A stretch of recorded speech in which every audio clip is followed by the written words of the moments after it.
the station they are going to. So we are checking them from the gate using their first name. Then when they come into, we make sure there is social distance, we sanitize them. Then we ensure they are in the correct polling station. Then they are verified using the KIMS kit. Then they go to check their names in the register. Then they are given their ballot papers. After being given the ballot paper, they go cast their vote, put it in the box, and then leave the polling station. There's no indelible ink? There is the indelible ink before they leave the polling station. Okay. Yes. Cumulatively, that process is taking how many minutes? For a particular, the maximum we take for a voter is 2 minutes. That is the voter who has issues with the fingerprints when they go to the KIMS kit. But if a voter has the best fingerprints, they take less than a minute. All right. Yes. What is your projection of the voter turnout? Because I see it's quite encouraging. It's not like the other by-elections. What are you projecting as the voter turnout today? Today we are very encouraged because by now we have a percentage of around 20%, and it's still early in the morning. So we are expecting people to come out and vote in big numbers in these by-elections. It's unlike other by-elections we have witnessed low turnout. In this by-election, we expect people to turn out in big numbers. All right. Demographically, as we wind up, because I see there's quite a number of what you would say old people turning up to vote, and you wouldn't compare that with the number of youth who have come out to vote. Have you seen, the differences in demographics as people come in to vote? I try to think that the very elderly people, they come out early in the morning. So we are expecting the youth to come out during lunch hour and even during the evening hours. So we expect more people to come and vote and exercise their democratic rights. All right. Yes. Very interesting, and we'll get to see that. Thank you very much, presiding officer in charge of station number 1 at Gashie Primary School, speaking to us about the entire process and how it is ongoing. Very few cases or incidences of insecurity, O'Brien Kimani, although there have been accusations and counter accusations over who wants to rig what election. But we are in Gashie Primary School. This is the voting area for the Jubilee candidate Kareri Njama. He was supposed to vote at 10. It's minutes after 10. We're still waiting for him, and I'm sure after he's done, he will do a live press conference, and we'll be sure to bring you those details. O'Brien? Very well. I mean, it's quite interesting. The returning officer is talking about currently a voter turnout of about 20%. There are projections that we're likely to see a national voter turnout in Kiambu of about in Kiambaa of about 50%. From your analysis on the ground, do you think this is achievable? O'Brien, I can barely hear you.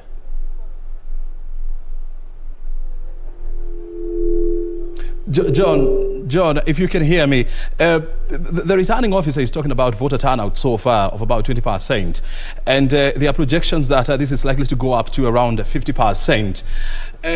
From what you are seeing on the ground and what you are hearing, do you think the voter turnout in Kiambaa constituency is likely to get to 50%?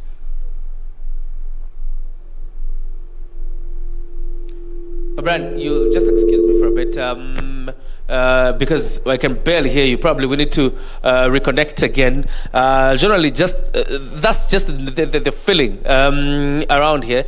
If you could just take a little bit of a breather, or continue with what you're doing, and then probably can find reconnection so we can have a flowing conversation in a bit.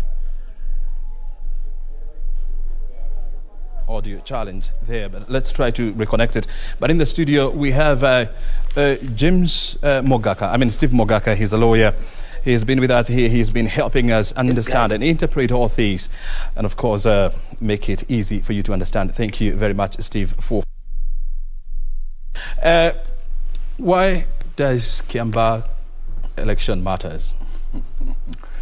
Lovely, O'Brien, and good morning, viewers. Kiambaa election or by-election matters because it is, described simply as the litmus test of the state of affairs on the fallout between the DP and His Excellency the President.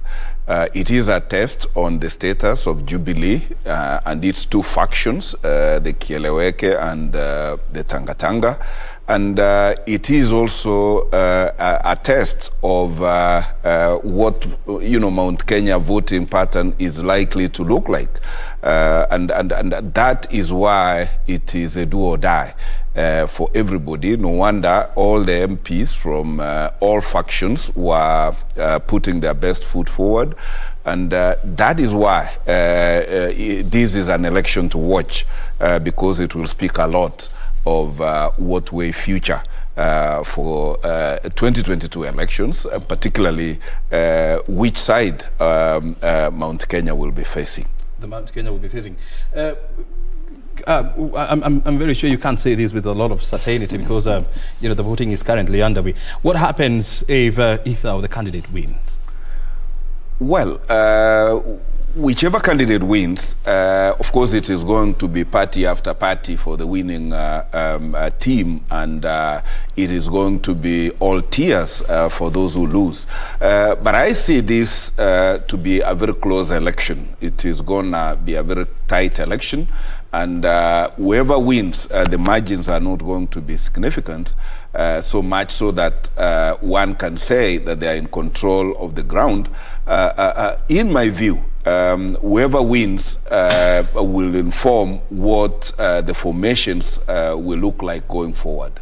Yeah. And it's proper to know that there are about 8 candidates who are contesting in Kiambaa by-election, and of course remember this is as a result of the death of the former Member of Parliament, Paul Koinange, the late. And so far, 2 camps are appearing to be very competitive, and of course they are the forefront, that is the Jubilee Party and UDA. The competition has, of course, been very, very tough, for the last 3 months, and of course, it's you and today the whole country will definitely know who will carry the day, and be expecting to see the results actually from tomorrow. But what you're seeing on your screen is, of course, what is happening, what is on the ground, with voters casting their ballots to choose between the 8 candidates who they would prefer to take over the mantle of leadership in Kiambaa constituency. And we are doing this analysis with the help of Steve Mogaka. He's a lawyer, and of course he's a political commentator. Mogaka, from where you stand or from where you sit, let's imagine a victory for Jubilee. What does this translate? Well, a victory for Jubilee will be treated as the obvious. But for Jubilee, it will be restating its prowess and control of the ground. And it will be, so to speak, putting UDA and its sympathizers, particularly those who have practically defected from Jubilee, it would be putting them where they belong. But be that as it may, and I know that is why UDA is putting a fight, UDA will be claiming some bragging rights for the numbers that are going to be cast in their favor, because any vote for a UDA candidate earns UDA a bragging right, because they will be saying this is His Excellency the President's home turf, and whatever vote they get, to them it is Jubilee all the way. They will be jubilating all the way, but they will be downplaying the Jubilee win, because they would be like, this is their home, but we have managed to scratch this number of votes out of them. And what do you think will happen to this euphoria around UDA in Kiambaa constituency, and of course in the greater Mount Kenya region, if you have a situation whereby a Jubilee candidate is going to emerge victorious? Now, the euphoria is usual and is normal, but it is more seen with the youthful population, who you are seeing are lacking in the cues that we are watching on television, and this is a problem, a nationwide problem where the youth are very noisy, very vocal, very dramatic, but they are very absent at the polling stations because I can imagine the youth were doing everything throughout the night, walking with candidates, doing the last-minute run, and maybe they were having the last drink from the various candidates. Some of them may not wake up the whole day today. So whatever happens, what we are seeing, unless the demographics change on the queue, we are saying that it is the elderly adult people that are going to make a say in Kiambaa, and perhaps that then would not translate whatever euphoria we are saying to the numbers at the polling station. I want you to hold on to your thought because we'll be coming back with some more analysis on what happens in case Njuguna Wanjiku wins of UDA. What will be the implication of Jubilee? And of course, what does this mean for the UDA party going forward? But for now, let's have a look at the profile of some of the candidates who are participating in this by-election. It has been very tough, and of course, let's first of all start with Kareri Njama of Jubilee Party. He's a businessman based here in Nairobi, and he's in several businesses, including transport business as well as mining. He actually vied in 2017 against the former Member of Parliament and the late Paul Koinange. He has been associated with various political groupings in the past, and this time around he is now the candidate for Jubilee party, and he is from Kihara ward. And so just to give you a heads up about Kihara ward, it's one of the most populous wards in Kiambaa, and so all eyes are on him to see what exactly will happen. Of course, there will be a lot of interest in Kihara ward to see whether the people there, they believe in their very own, that is Kareri Njama, and also he runs the Kareri Njama Foundation. That is the Jubilee candidate there, Kareri Njama. We of course keeping an eye on to see what's exactly he will deliver. Let's go to the next candidate. This is Njuguna Wanjiku. He is vying on a UDA party. He's also a businessman, mostly in Kiambu and in Nairobi. He has been involved in various charity events in Kiambaa constituency, and of course he is considered to be new into the world of politics, but all eyes are on him to see what kind of surprise he's likely to pull in Kiambaa constituency. And remember, the PEP party, which is associated with Moses Kuria, it's withdrew its candidature in favor of this candidate. So a lot of expectation has been placed on his shoulders to see how he's going to deliver this time around. And of course, one point to remember is that this by-election is going to be critical in deciding who is likely to carry the flag come the year 2022. And so all eyes are on these candidates. Let's go to the next candidate. This is Richard, Lucy Wanjiru, yes. And this is a candidate on Party of National Unity. She withdrew from the race in favor of Jubilee, even though her name is still in the ballot. And she is also a businesswoman, and she has been very vocal in campaigning for the inclusion of women in leadership in Kiambu County. She is also associated with various women groupings in Kiambu County, and so she's not a new face in the politics of Kiambu, so we're also going to monitor how she's going to perform, because it's also going to inform how popular her policies have been in the past. Let's go to the next candidate.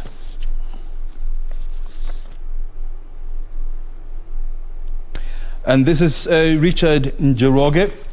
He is running on the New Democrats. Remember in 2017, the New Democrats was also very vocal in Kiambu County, even though this is what you'd call more of hanging out the stick.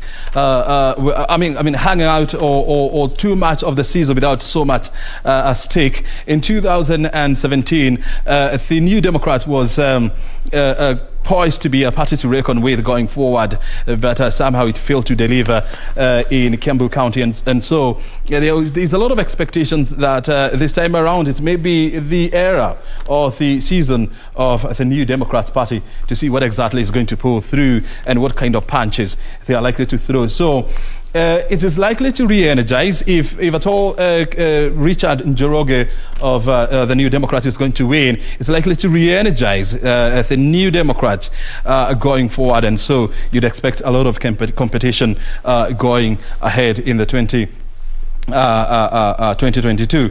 And Richard is a teacher by profession, and he was a former principal of Karuri Secondary School. We still have more of candidates, of course. We are keeping you an update of what's happening. We'll give you more updates on the candidates, of course, and what they stand for and what is their position on the ground. But let's now go to Muguga, where another by-election is currently underway, where our reporter Nancy Okware is braving the chills of Muguga Ward to give us an update of what's happening. Muguga, also remember, is also in Kiambu County. It has also been a center of intense campaigning by various political groupings. Okware, if you can hear me, good morning.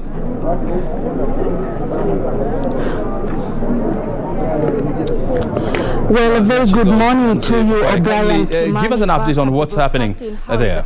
Indeed, we are coming to you live from Muguga Primary School, right here in Muguga Ward, that is in Kabete constituency of Kiambu County.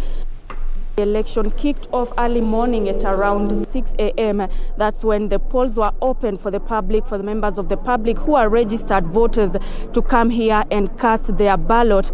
It is a by-election that was occasioned by the death of the former MC of this area, that is Eliud Ngugi, in March 16th of this year. And it is a contest that is bringing together, or rather is pitching around 4 candidates. That is Kamau Thumbi of UDA, Githinji Mung'ara of Jubilee, Peter Njoroge Mugo of People's Party of Kenya, and Mumbi Moses of Third Way Alliance. So far, the candidates who have cast their ballot include Kamau Thumbi of UDA. He was here at around 8 a.m. and he said that despite the process being smooth, there are some, he alleged that there are some chiefs who are mobilizing voters to come here and vote for other candidates. And also the other candidate who voted here at around 9 a.m. is Peter Njoroge Mugo of People's Party of Kenya. And contrary to what the UDA candidate said, the PPK candidate said that the process is smooth so far, and he is satisfied with what the Independent Electoral and Boundaries Commission is doing at this particular place. And of course, we've also managed to speak with some of the voters who came here early morning to cast their ballot, and we are going to speak to a number of them just to hear what they have to say about this process. Shukran sana, simama tu. Shukran sana kwa kujiunga nasi. Pengine tueleze jina lako na ulifika hapa kupiga kura saa ngapi? Naitwa Ani Mugore. Nimekuja saa 2:30 na nimetoka saa 4:30. Na pengine katika shughuli yenyewe ya kupiga kura, ulipoingia kule ndani, umeona inaendeshwa kwa njia ambayo imekufurahisha? Nimeendeshwa kwa njia inanifurahisha. Na mnatarajia kupata kiongozi mpya ambaye atawakilisha katika eneo la wadi. Pengine matumaini yenu ni yapi? Ni kipi ambacho mngependa afanye katika kipindi cha mwaka mmoja ambao uliosalia kabla ya uchaguzi mkuu? Katika kipindi cha mwaka mmoja ile tulikuwa tunataka afanye ndio atutengenezee mabarabara, atupatie inaitwa basari, ndio atupatie za watoto wetu ndio waweze kusoma, kwa sababu ni watoto wengi sana wanakosa shule na wanakosa basari. Na pengine tunapoangalia katika eneo la Kiambaa kumekuwa na mizozo ambayo imeshuhudiwa tayari, manake kuna uchaguzi ambao unaendelea. Wito wako kwa Wakenya na wakazi wa eneo hili la Muguga ni upi kuhusiana na kudumisha amani? Kudumisha amani kusema nini? Watu pengine kusiwe na mizozo ama vita wakati wa uchaguzi. Hakuna, sijaona saa ile nilikuwa nimekuta hapa, hakuna. Naam, shukran sana, shukran. Bila shaka tutakuwa tunazungumza pia na mpiga kura mwingine ambaye alikuwa amewasili hapa kupiga kura. Tueleze jina lako na ulifika hapa saa ngapi? Kwa majina naitwa Wilson Kioko. Nilifika hapa si muda mrefu uliopita, kama saa 4 hivi. Ya saa 4 hivi ndio nilivyofika. Na pengine umepanga laini kwa muda upi na shughuli yenyewe imekuwa gani? Kuja kuwa na laini, nashukuru sana, haswa katika kituo ambacho nilikuwa napigia kura kukuwa na laini, walikuwa wanafanya kazi kwa wepesi. Yeah. Matumaini yako ni yapi kutokana na yule ambaye ataibuka mshindi leo hii? Ni kipi ambacho ungeona ungependa kifanywe tofauti bali na yale ambayo pengine kiongozi wa awali alikuwa hajatekeleza? Kile ambacho naweza muombea ni kila laheri, lakini ingawa tunajua zote bajeti ilikuwa ishasomwa. Kwa hivyo bajeti sidhani kuna kiwango cha fedha atakuwa nacho kuendeleza kazi. Labda tuendeleze kazi na miradi ambayo ilikuwepo hapo awali. Akiendeleza hivyo hatutakuwa na shaka bila tu kumunga mkono katika kuendeleza kazi ambayo ilikuwa imetangulizwa na mtangulizi wake. Yeah. Na mwisho kabisa tuzungumze kuhusiana na swala la kudumisha amani wakati wa uchaguzi. Wito wako ni upi kwa wale ambao pengine hawataibuka washindi kuhusiana na pengine kuchochea wananchi? Wito wako ni upi kwa wale viongozi na hata wananchi kwa ujumla? Mwito wangu ni kuambia wadumishe amani, kwa maana katika mchuano ama mechi yote kama vile tulivyoshuhudia bara la Europa, kuna wale walishindwa. Kwa hivyo ukishindwa sikumaanisha kesho hautaweza. Kwa hivyo wakishindwa wakubali, na zaidi ya yote sisi ni Wakenya. Tudumishe amani, tukae kwa umoja na tusikubali kugawanishwa katika misingi za kisiasa ama vyama. Sisi ndio tutabaki tu kwa Kenya, na Kenya ni nchi yetu, na kwa hivyo tutaijenga sisi wenyewe. Hawa na siasa tu ni wakilishi wetu, tumewachagua. Kwa hivyo tusikubali wakatutenganisha. Na pia mwito wangu kwa watakao chaguliwa na watakao shindwa ni wakubali matokeo, kwa maana huu ni uamuzi wa wananchi. Naam, shukran sana kwa muda wako. Shukran pia. Naam. Yes, O'Brien, we've been speaking to a number. Yes, thank you so much.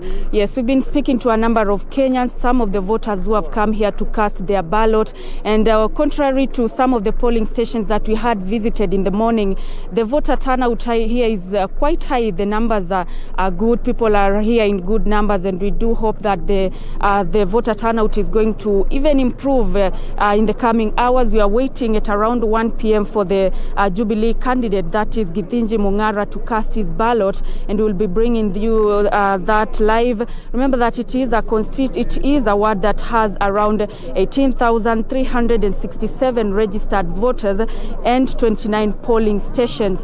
After this, the tallying center will be at the Muguga Gatonye Secondary School. That is where all the presiding officers will be taking the votes that have been tallied from the various polling stations for compilation before the winner is announced. That is after the exercise comes to a close at around 5 p.m. O'Brien, we are going to continue keeping tabs on what is happening here, and of course we'll be giving our viewers more updates as soon as we get them. For now, I hand it back to you in studio. Very well, thank you very much indeed. Nancy Okware there in Muguga ward. If I can give you some heads up about Muguga, it's one of the wards in Kiambu County, and it's an agricultural rich ward whereby a lot of poultry farming as well as vegetable farming takes place. And so a lot of people there, they're expecting that once they get a new candidate or a new MCA, he or she would be in a better position to push their agenda or at the national level to ensure that they get markets for their produce as well. We are keeping tabs on what is happening in Kiambaa constituency as well, where voting is currently underway. We have been talking to our reporters who are on the ground And we have also been engaging with Steve Mogaka, a lawyer and a political commentator, about the implications of the Kiambaa by-election to both Jubilee as well as the UDA parties. We were talking about Jubilee win. Now let's focus on now UDA. What would happen in a situation whereby UDA carries the day in the Kiambaa by-election? Now, if UDA carries the day, it will be a defining moment for Kiambu County to start with, and then the thinking about Mount Kenya, because so far the UDA candidate is the face of the deputy president, who appears a rebel from Jubilee. And if the UDA candidate then carries the day, the insurrection within Jubilee will have precipitated into now a full-scale rebellion, where the UDA people will be like, if we can take it from the president's county, what can't we do in the mountain?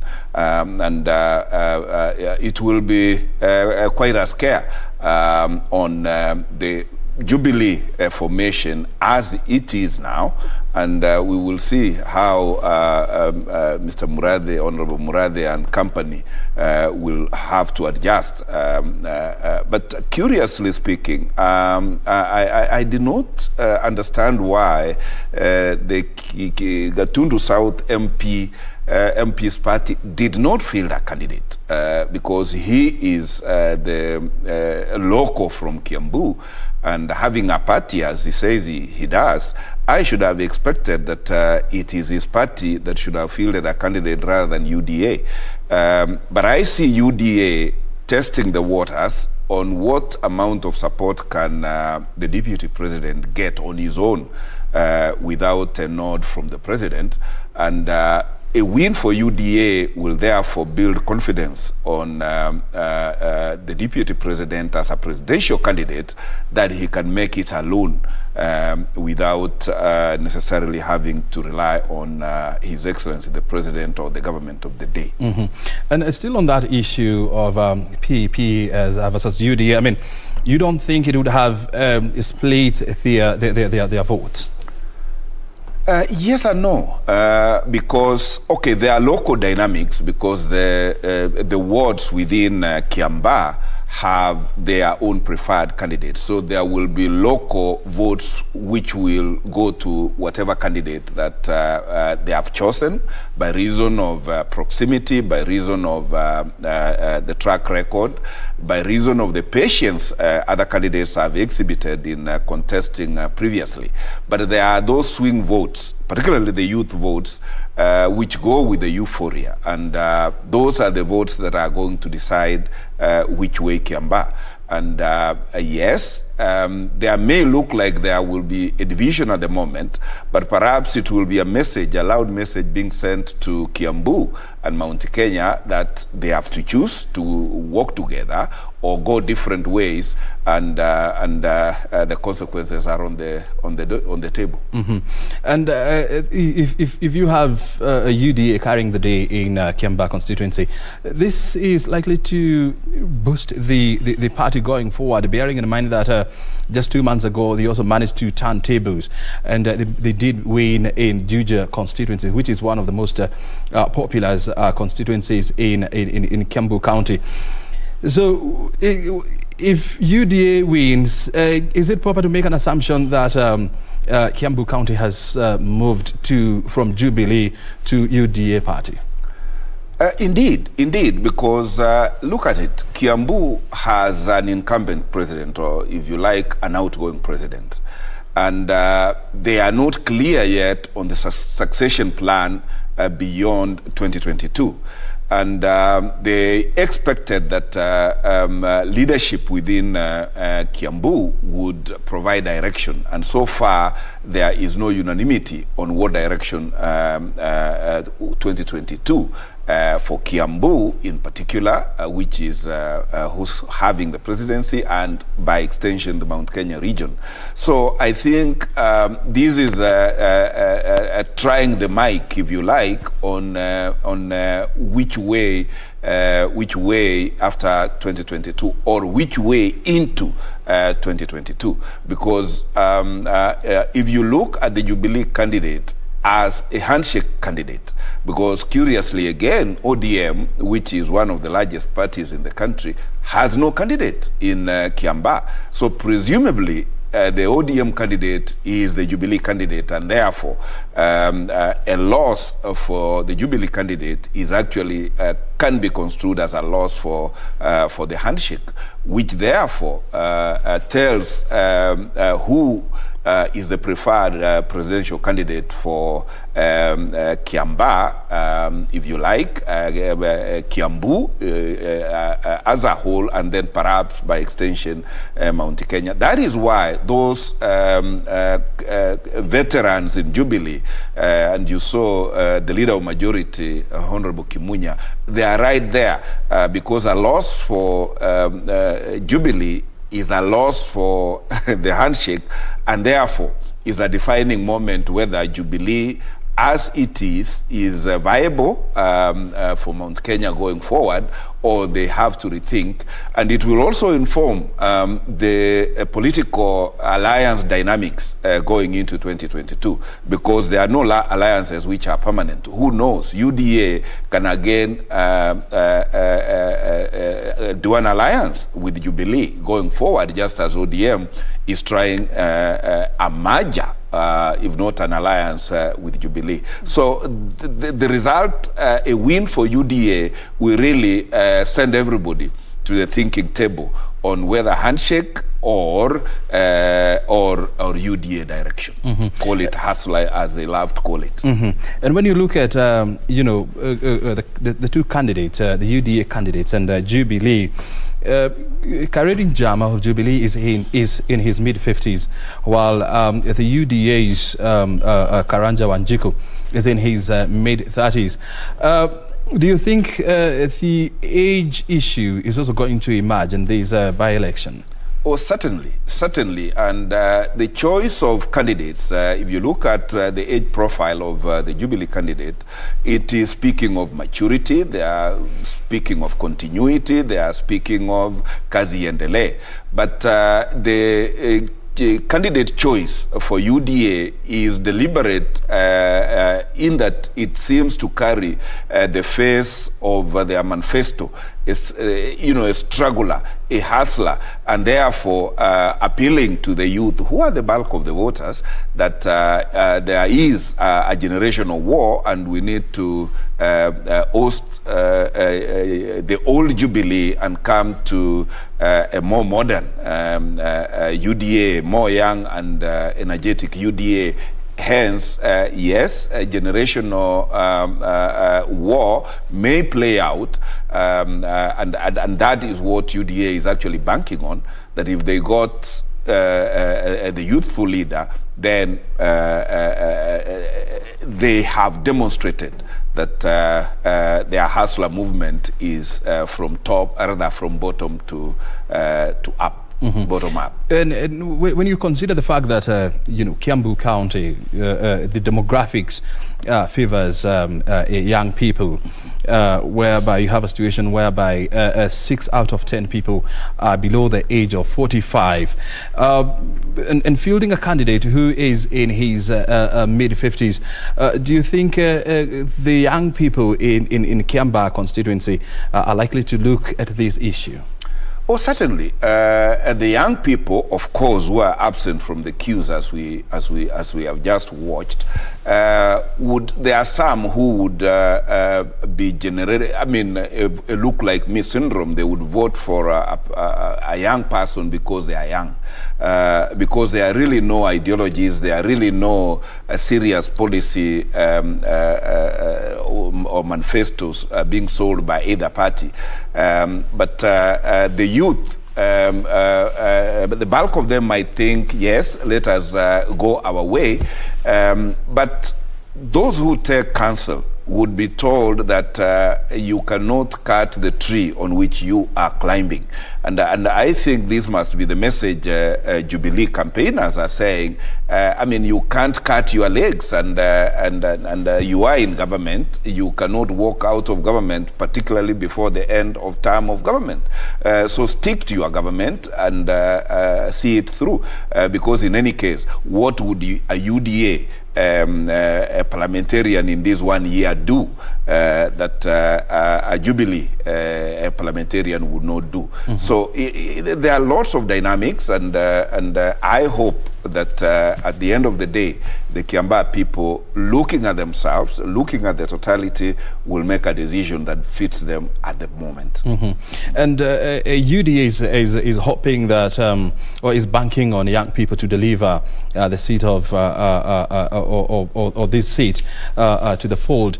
And from the pictures that we are seeing on the ground, there is somehow like the older generation has somehow dominated the voting, probably maybe in the early hours, but we'll be monitoring to see how this unfolds going forward. And when you look at Karanja Wanjiku of UDA, I mean, in his mid-30s, he's being touted as the face of the future of the UDA party. And if he doesn't clinch this position, I mean, what would this narrative of hustlers and projecting or thrusting young people into the leadership position, where will it leave this narrative?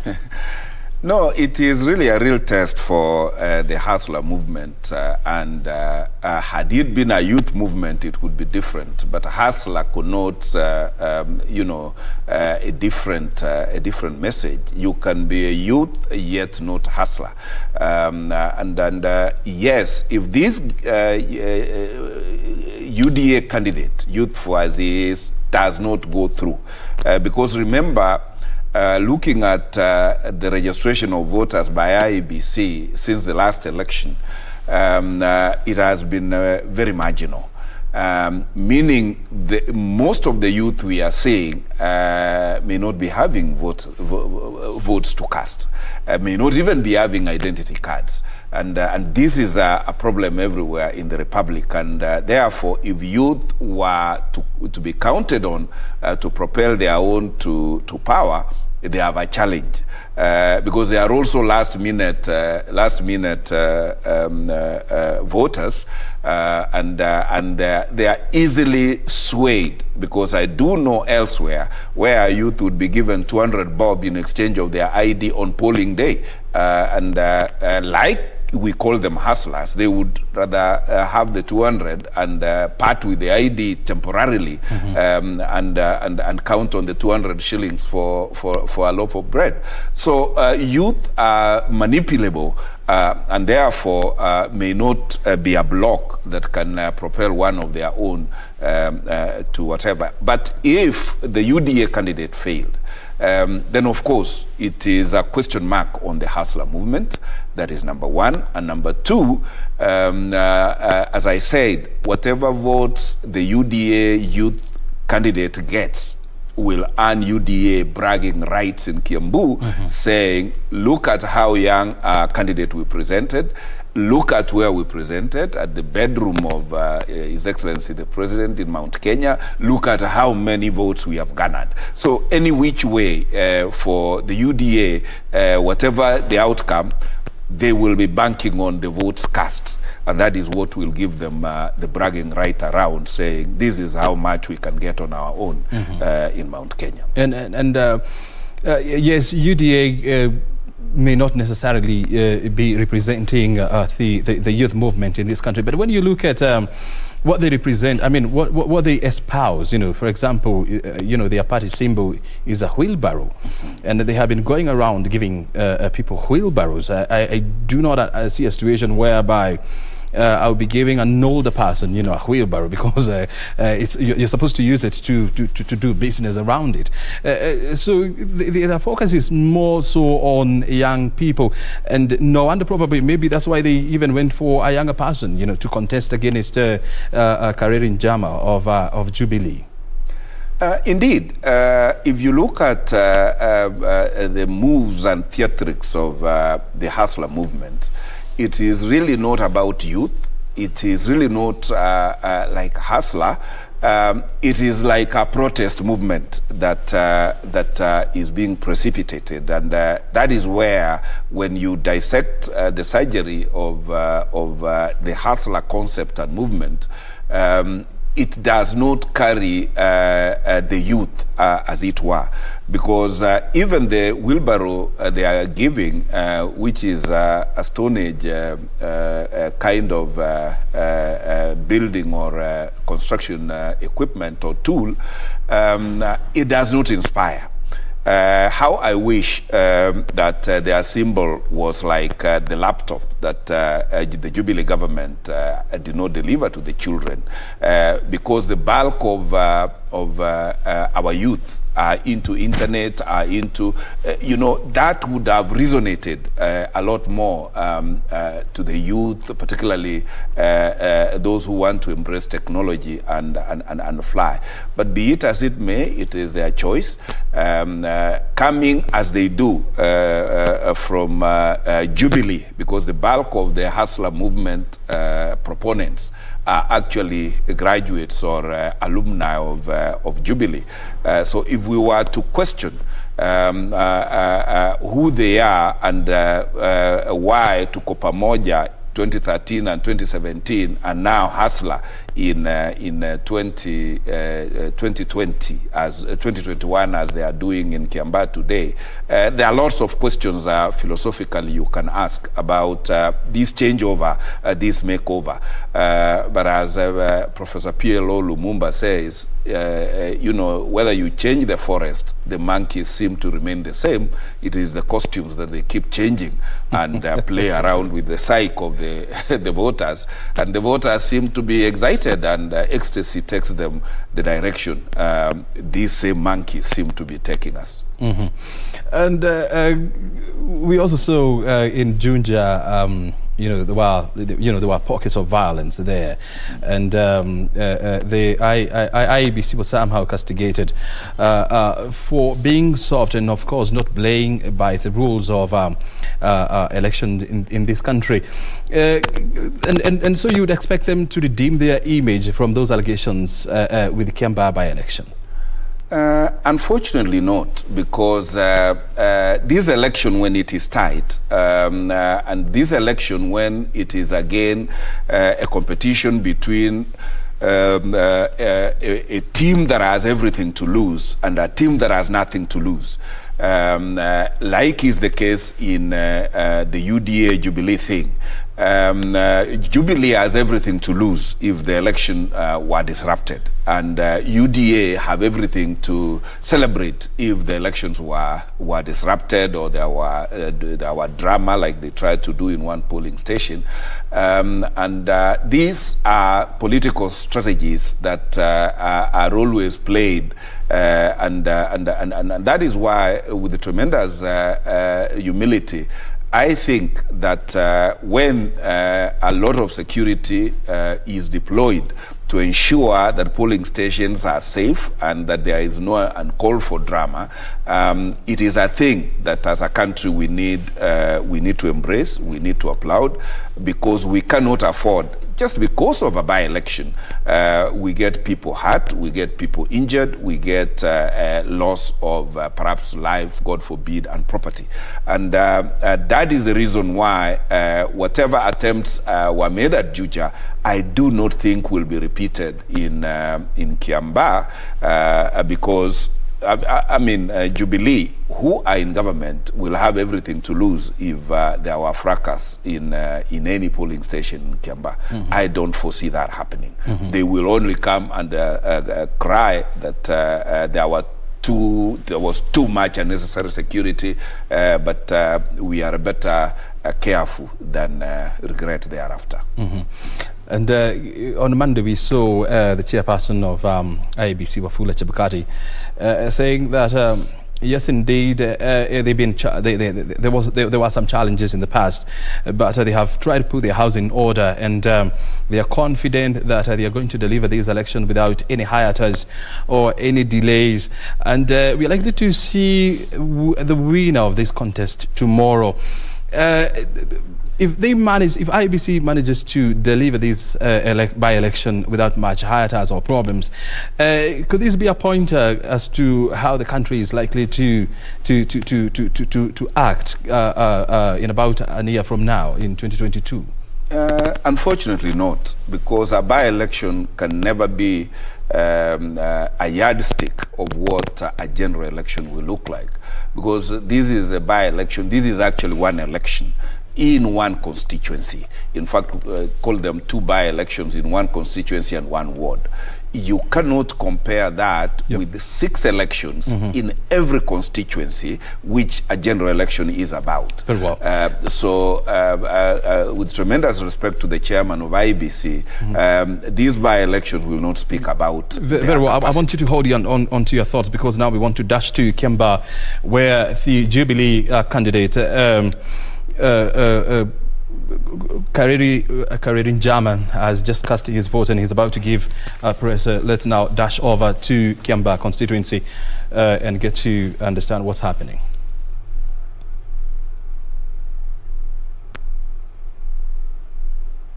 We seem to be having a challenge there with the network. Here we are. We're up now. Let's listen to Kariri Njama.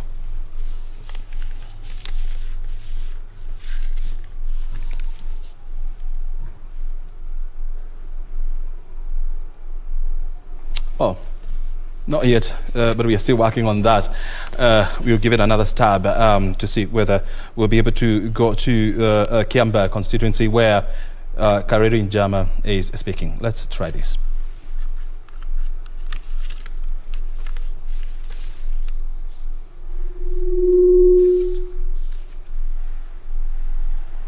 Oh, we'll keep on trying. It seems like we are not lucky this time around, but we are working on it. And Kariri Njama is expected to cast his vote at Gashie Primary School. Actually, we have them. Let's listen.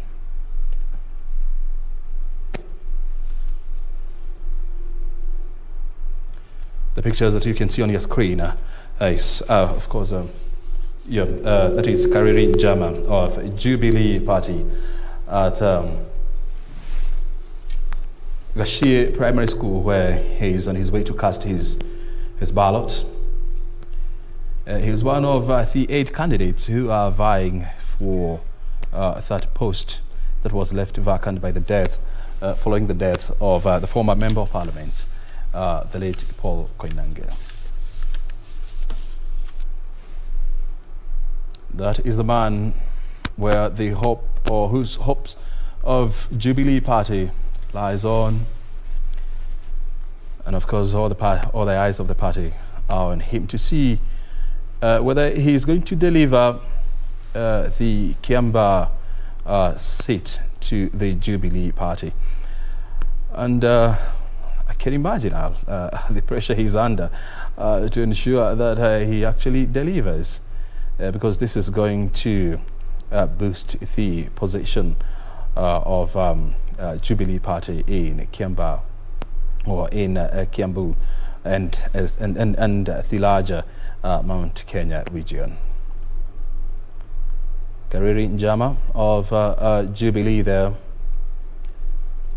is on his way to cast his ballot to Gashie Primary School.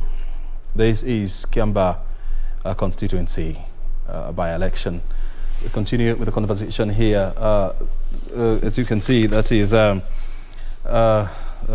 Kariri Njama. I mean, you don't want to imagine the the pressure he's under to ensure that he delivers, right? I can imagine, because there's all eyes on him, and he's the face of the government of the day, and he really has to. And you can notice he's flanked by elderly people, as we indicated. Where are our youth? in Kiambaa because they are the majority voters in this constituency. Can we assume that they are working? Well, they are busy working. They must be working. They must be working, or perhaps they are with other candidates. But really, polling stations which are youthless, quite interesting. Mm-hmm. What do you think he's telling? Can you try to think through what he's telling the people who are just beside him there? I can imagine he's gathering the confidence and supplicating and making his meditation, last prayers and last blessings before he steps into the polling station, because there are no campaigns allowed during the polling day. So part of the hanging around the field where the queues for voters are is for quiet message being sent to the voters that I am here and this is my polling station, and better vote for me, and a vote for me is a boost for the government of the day and a boost for development for Kiambaa and Kiambu. So let's wait and see. Mm-hmm. And I mean, a lot of resources, of course, have been spent, you know, to boost his image and, of course, to boost his standing in Kiambaa. Remember, he vied in 2017, but he lost to Paul Koinange the late. So he's not new to, you know, the politics of Kiambaa, and so it would be assumed that he's a candidate to beat. Mm-hmm. Honestly, he should be. He should be because having been in the ballot last time and having contested not once, not twice, there are usually sympathy votes that come along saying, since this guy was there last election and we opted for the late Koinange, perhaps it is time now to let him complete the term. So there are natural votes, particularly from the mature voters, who would give him a thumbs up.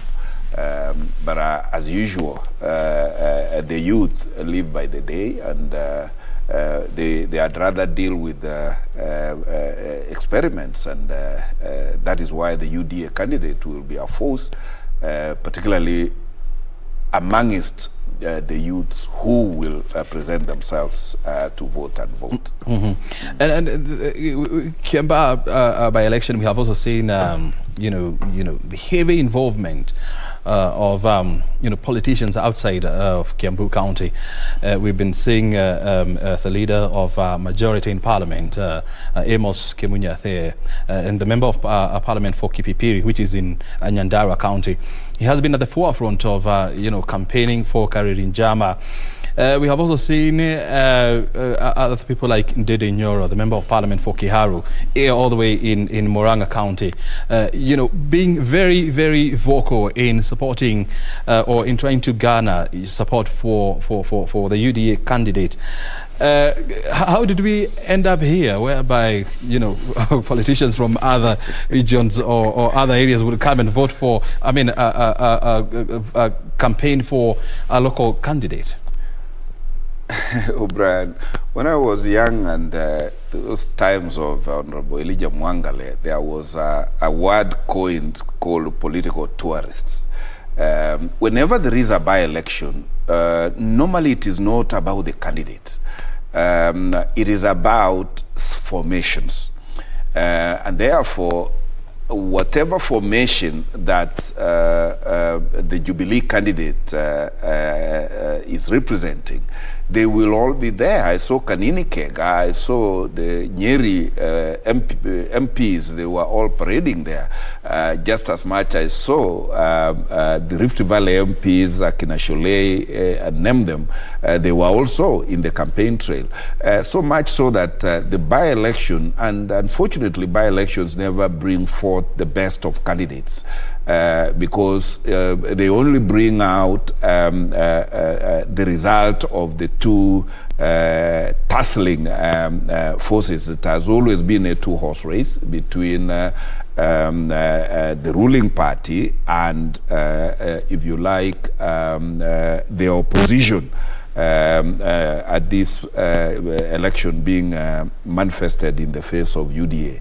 So it is really not the business of the candidates. It is really the business of us who back certain formations, and that is why there have been serious political tourists in Kiambaa.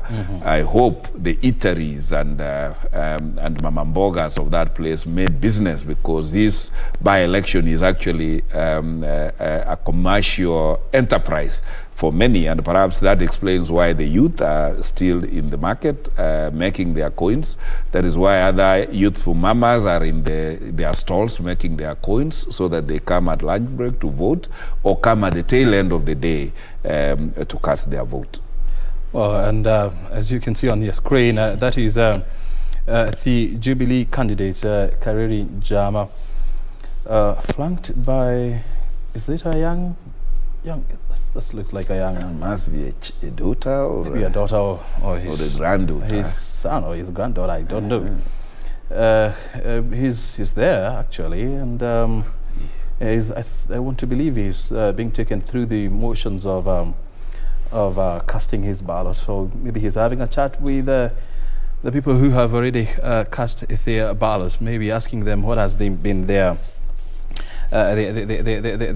undertaking there. And we are keeping an eye on what's happening in Kiambaa constituency, where the by-election to elect a new member of parliament is currently underway. Jubilee party is fielding Kareri Jama.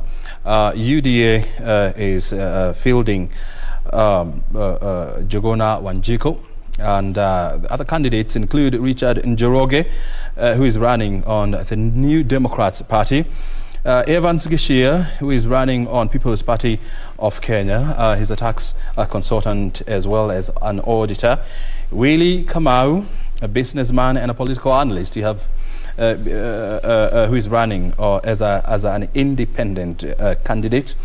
There is Isaac Karomo Mushogi, who is running on Federal Party of Kenya. He's the youngest candidate in the race and hopes to upset strong parties like Jubilee and UDA. His main focus is to revive the youth project in Kiambaa constituency to ensure the young people there they get jobs as well as employment. And also we have Lucy Wanjiru, who is vying on a Party of National Unity party, but she withdrew from the race in favor of Jubilee, even though her name had already been put on the ballot. She's a businesswoman also. And we have David Mogo, who is also running as an independent candidate in Kiambaa. And of course, we're also keeping an eye on Mugoga Ward, where another by-election is underway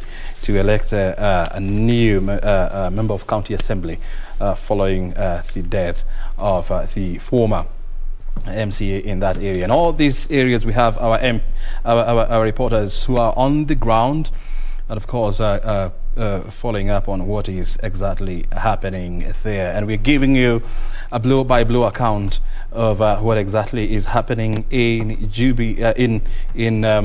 Kiambaa constituency as well as Mugoga Ward. We are also in the house with Steve Mogaka. He's a lawyer, he's a political commentator, and he's been helping us to make a sense of all these political issues that are going around. And we've been discussing Kareri Jama, who is at Gashie Primary School.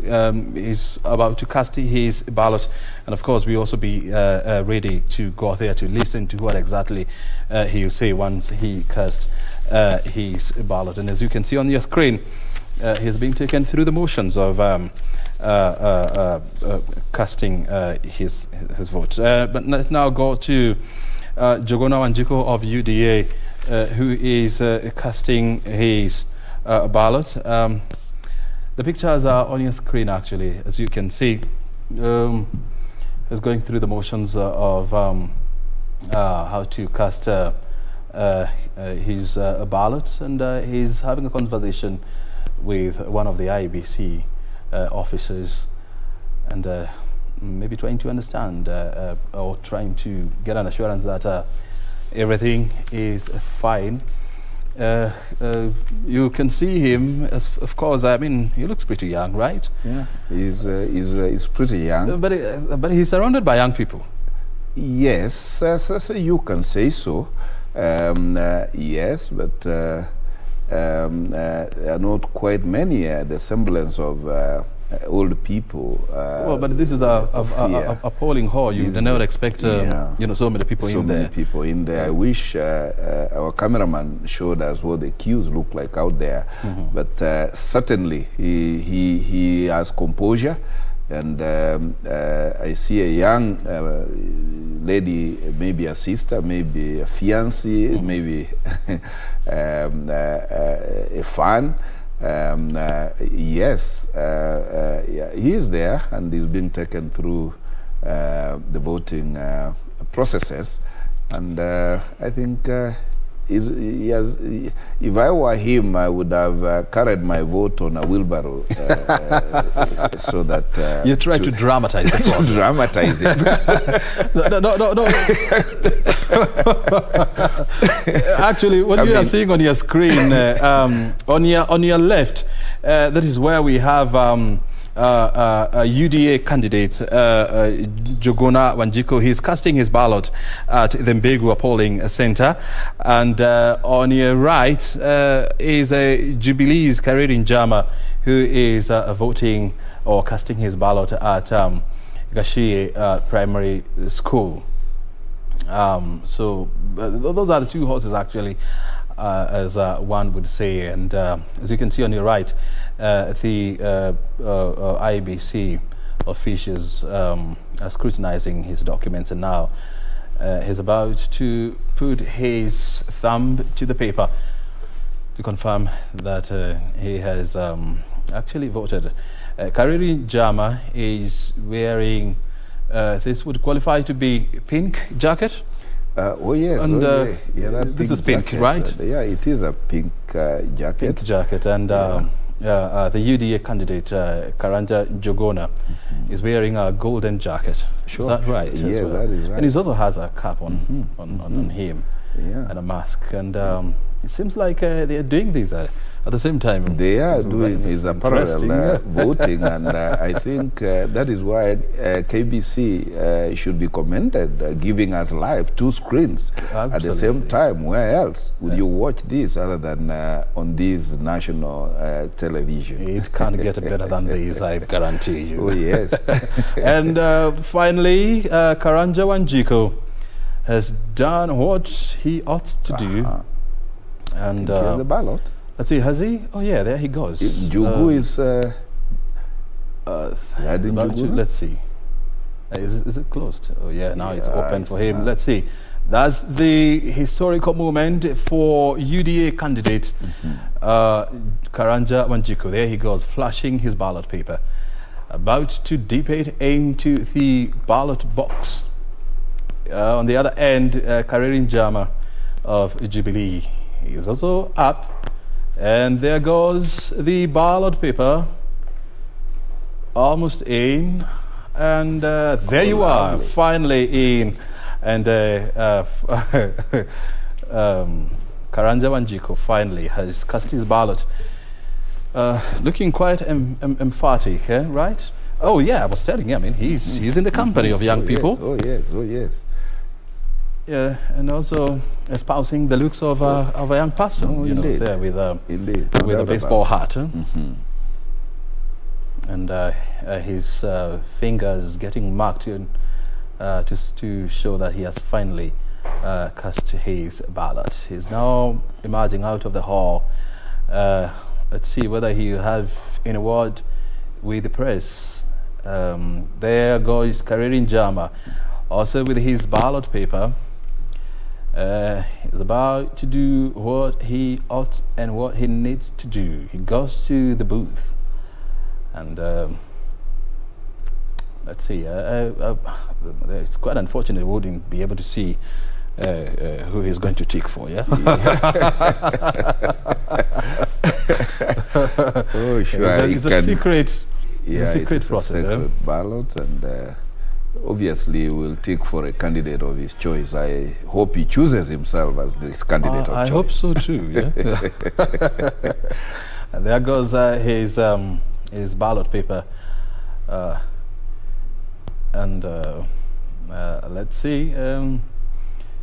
He's about to cast his ballot. And on the other end, at the Mbegwa Primary School, the UDA candidate is about to give a press a statement. I'm just wondering how the two will be done, if at all they are going to talk at the same time. And this is where the media...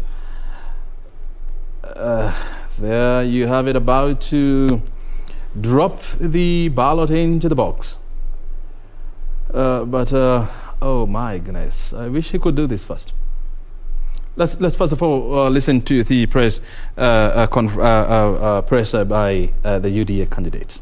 Lines wenye wako nyumbani na waomba wote watokezee wakuja wapige kula, na najua ya kwamba kila mahali ambapo tumetembea kuna amani, hata kana kwamba kuna watu ambao wametumika sana from our other opponents, wametumia the chiefs and other members of parliament. And as you heard yesterday, PLAO alisema ya kwamba hakuna mbunge ambaye ameruhusiwa kukua akitembea kituo chochote cha kupiga kura, but that is not the case. Sisi tumejirestrain, but wale wengine bado tunawaona katika vituo za kupigia kura. But tunaambia watu wa Kiambaa ya kwamba kazi tumefanya mingi, wakati huu waamke wapige kura, na ili wahakikisha kwamba mbunge ambaye wanamtaka ni yule ambaye watampigia kula wao wenyewe, ambao there is a lot of voter bribery huko nje.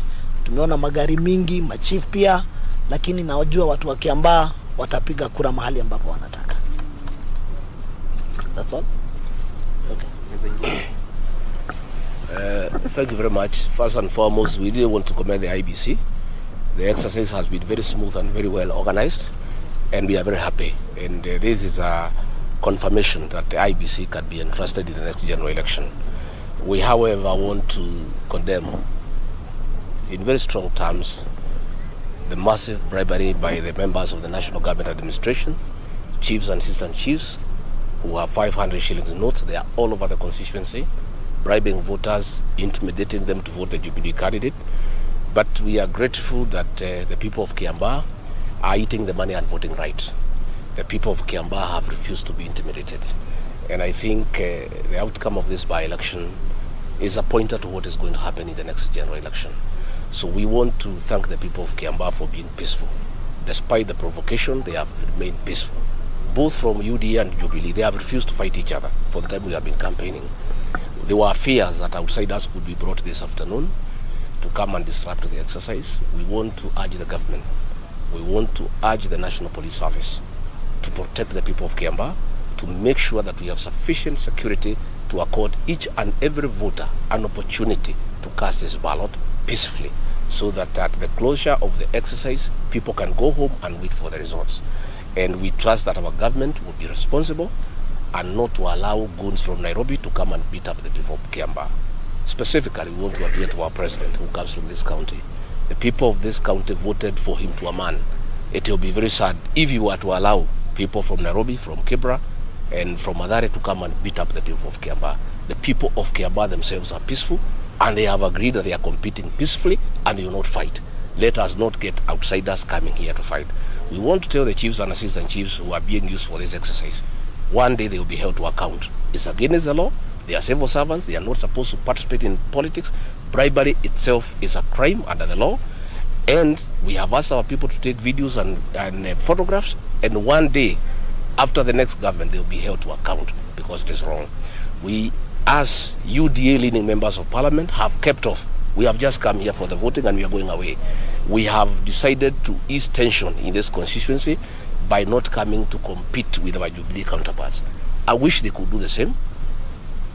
Leave the constituency, let the people of Kiambaa vote. We were here campaigning, we closed the campaign, we all went away.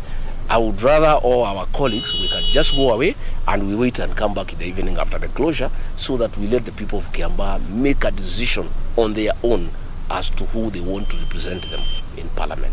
And we from the UDA, we shall accept the results of this election. Whatever is the outcome, as long as it's going on smoothly and there is peace, we shall be very happy with the outcome. Okay. Sorry. Rigathi Gachagua, they're flanked by John Njuguna Wanjiku of UDA. Quite interesting there, Rigathi Gachagua, who was elected on the Jubilee Party, accusing the Jubilee people of intimidating voters in the Kiambaa constituency. This is funny. Indeed, it is funny, and that is the way of politicians. And Rigathi Gachagua, indeed, a Jubilee elected MP, himself a political tourist in Kiambu, and speaking even more than the candidate. And you would wonder whose show is it? Is it Rigathi Gachagua from Nyeri, or is it for Njuguna of UDA Kiambu? These are the drama. They always say it is the other one who is not right, not me. But all said and done, the statements by Honorable Gachagua are very lauded, and you cannot make such grave allegations on national television, casting aspersions on you know, provincial administration or the chiefs and other administration without evidence. If there were any such cases, just hold on to your thoughts. Kariri Njama now is about to speak. Now let's take you back to Kiambaa and listen to Kariri Njama of Jubilee Party after casting his ballot. The rain speaks it all, that we have been blessed by the Lord and the people of Kiambaa, and we are very confident that this is our win. We have done that with a lot of prayers, talking to our people, and the support from His Excellency the President and the party, Jubilee Party. And trust me, we are going to take this as an opportunity to ensure that Jubilee Party is the party of the people of Kenya. Yep. Bro, so maybe as the voting goes to the end or to the afternoon, yes. Are you satisfied so far with the conduct of the election, particularly the security-wise and even the conduct of the officials? Yes, we have no problem. We have faith, as we had said earlier. We have a lot of confidence and faith with IEBC, and even the security machinery that has been provided by the government, and even the conduct of the people themselves. Of course, we are hearing the people who have intent of causing chaos, but the good thing with the security that we have is they are proactive, and every attempt to bring about chaos in the polling station is being arrested at the earliest opportunity. Yes. Maybe, Venerable Kanini, we've seen some of your Jubilee agents being harassed, particularly Majority Leader Amos Kimonya, right there, Sianda. What will you say about it? I want to say that there is no law that stops any person from being an agent. If the party so wishes to, nominate you as an agent, there is no law that bars any person from being appointed for being an agent of any party. So it's unfortunate that we have seen some cases whereby the Majority Leader was being harassed by some goons, but we are happy that the security agencies were at hand to make sure that they restore peace and calm. We know with their tracks, because they want to cause mayhem, and especially in our strongholds, and they have sensed defeat, but we know for sure that the will of the Kiambaa people will actually prevail, and prevail in a manner that will tell the world that Kiambaa people have spoken, and they have spoken to support and elect their member of parliament of choice, none other than Honorable Kariri Njama. Thank you. Maybe for Sauti ya Mama, tell us, we've seen a lot of women. Sauti ya Mama? Yes. Oh, yes. We've seen a lot of Mama coming out to vote. Are you satisfied with the turnout? I'm very happy, and I want to appreciate the women, because you've seen at the end of the day, you have seen the numbers. women have the power and the potential. And I think that also speaks to us so that we engage the women more. And I want to appreciate the people of Kiambaa because we have seen peaceful elections. And even the people who are trying to come and bring chaos, I've seen them coming out early. I was in police station as early as 6, and they were early. And I can see that by the end of the day, by 4 or 5 p.m. we'll finish. But I also want to urge the ones who are watching us at home, if you have not casted your vote, we kindly remind you that this is an ongoing process and we'll be closing. So it's important that you cast your vote, because lack of casting your vote, you give another person an opportunity to elect a person that you do not want. But so far, so good. We thank God. We have prayed.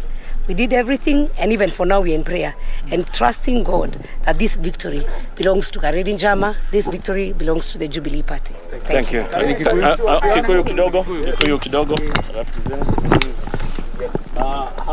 Kareri Njama na What you're seeing on your screen are what exactly is happening at Gashie Primary School, and where Jubilee candidate Kareri Njama has just cast his ballot, and what followed next is that press briefing there. Interestingly enough, we'd also seen the briefing by UDA candidate John Njogona Wanjiku. And what is striking is the fact that the person flanking or who flanked Karanja is from Nyeri County in the name of Rigathi Gachagua, the Member of Parliament for Mathira, and flanking as well the candidate for Jubilee, that is Kareri Njama, is also another politician from Nyeri in the name of Kanini Kega, who is a Member of Parliament for Kieni, also in Nyeri, and as well as Sabina Chege, who is the woman representative for Muranga County. This is very interesting. How comes we didn't see, local politicians, or side by side of these two candidates? Very strange. I can see that the political tourists are actually flooding Kiambaa. It's surprising that this is happening, of course, without the presence of the Kiambu politicians, and perhaps for the ones from Kiambaa, we trust that they were at polling stations voting, or perhaps they are the agents at the polling station. But it is extremely interesting because during polling day, strictly speaking, the law requires only voters and or agents to be at the polling stations. I doubt whether Rigathi Gachagua is an agent. I doubt whether Kanini Kega is an agent. The agent was actually the leader of majority, who we saw exhibit his letter of appointment by Jubilee. And that is Amos Kimunya. Amos Kimunya. And curiously, Rigathi Gachagua was talking of there being voter bribery. Now the Jubilee team is talking of expected or suspected violence to be done.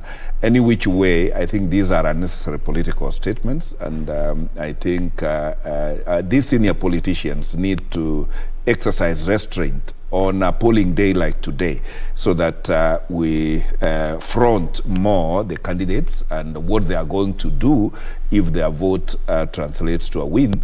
And that is really what the hope for the voters and the electorate should be.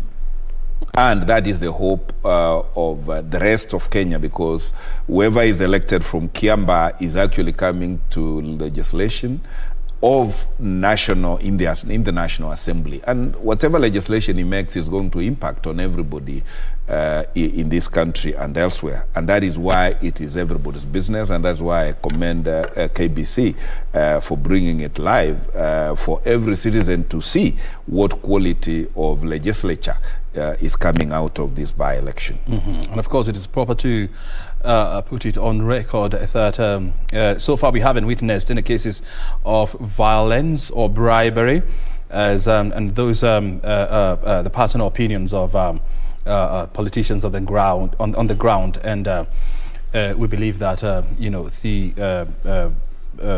the necessary agencies will take, or the right agencies will take this and handle it accordingly. And of course, as Steve is saying we all call for political restraints because at the end of the day, elections come and go, but Kenya is here with us to stay. You're watching us live from Broadcasting House. We're taking a short break. We'll be back with more analysis. Stay right here.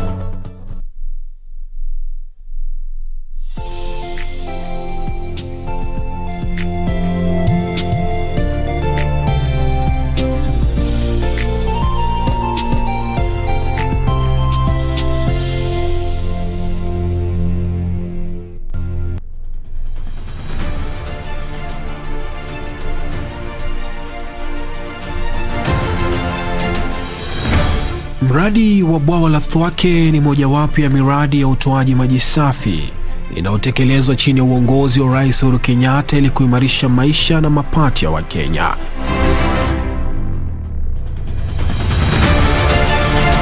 Wiki hii kwenye Project 254, bila infrastructure huwezi inua hali ya maisha ya wananchi, huwezi upate kazi.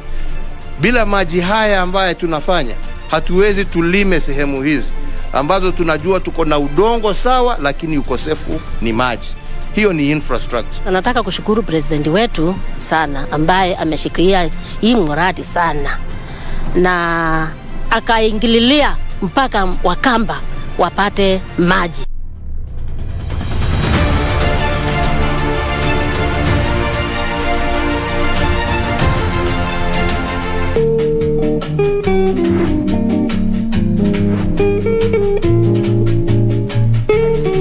Mheshimiwa alinipatia ngili 10 na nyinyi mnaandika ngili. Ha? Wewe ni nani? Wewe usiniite. Samson na Delila. No. Na umefikishwa hapa kotini mara 3.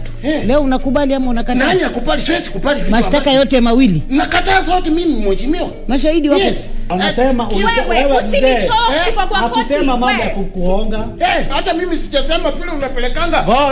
Ngoja mzee. Ndio ni kweli. Nyamaza, wacha hasira. Lakini sasa mchunguze huyu jamaa, huyu anaitwa Ketuta hayuko nomo. Mimi naweza kukwambia sikia vile anapayuka.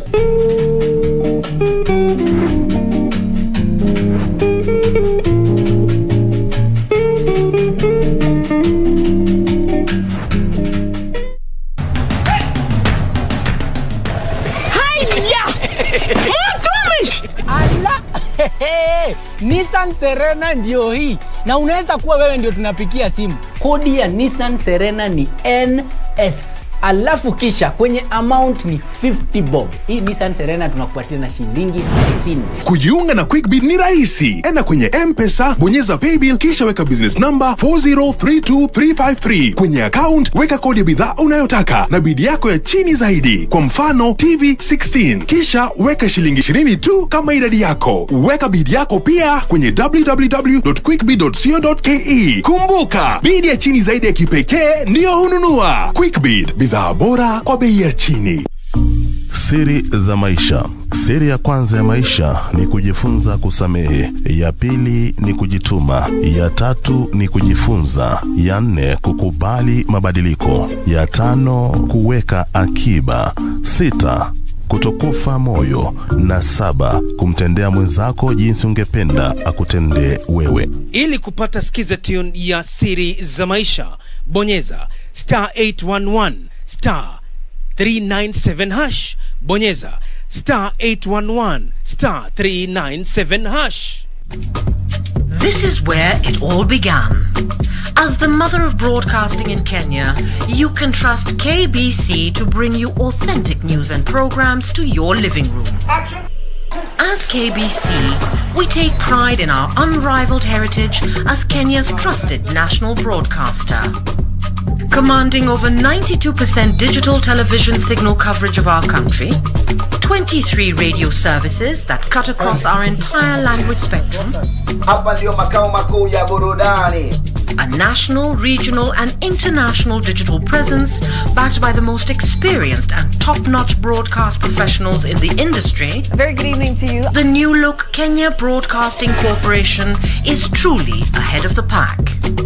Turn to the mother of broadcasting in Kenya for stories that resonate with our identity, our aspirations as a people united in purpose.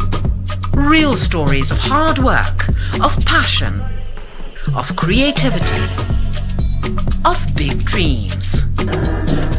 Stories that cement our nationhood. Stories that bring us together as one. We take pride in our shared heritage and destiny. KBC. Informing, educating and entertaining Kenyans as one nation. KBC. Kenya's listening. Kenya's watching.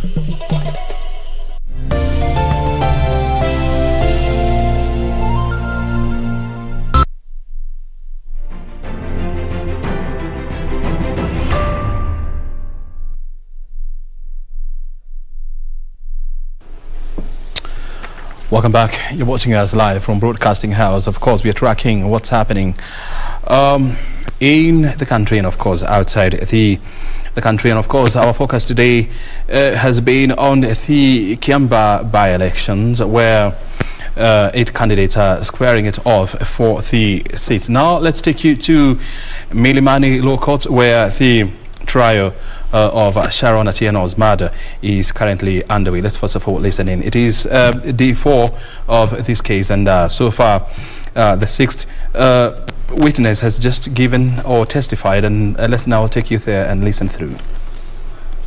You know, a failure of the part of the judiciary is when you look at what you did vis-a-vis the institute. Remember, I only bill the clients I serve. It would mean I tell this client it's my overheads for the month fully annual. It makes access to justice impossible. If I'm going to have clients who got a lot of numbers, you serve many, then the little collections you make from many of them enables you to run your overheads. That's the nature of that understand. The relief is not fatigue. It remains access to justice impossible to this client. And as I've warned everybody, we don't roast maize on the roadside for a living on a part-time basis. We are here, this is what we do for a living. So that's the first reality.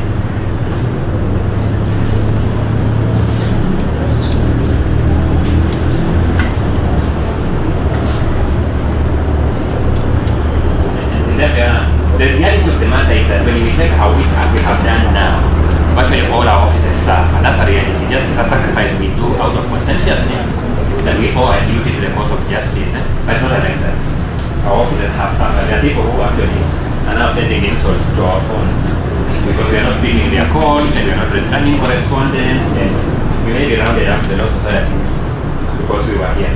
Having said that, I don't think it's realistic. The prosecutor has 2 protected witnesses. 2 protected witnesses. If we took 4 consecutive days in the new term, like we have done this week, we can be sure that we will finish the 2 protected witnesses and perhaps more, something more. So that one clear burden has been taken from her, the burden of witness fatigue of these particular ones. Then we can thereafter consider another week in the subsequent, so that if we take a block like that, we can make significant progress. And at least speaking for ourselves, for the week we have been here with them operating to enable the process to get its work, we commit to just that.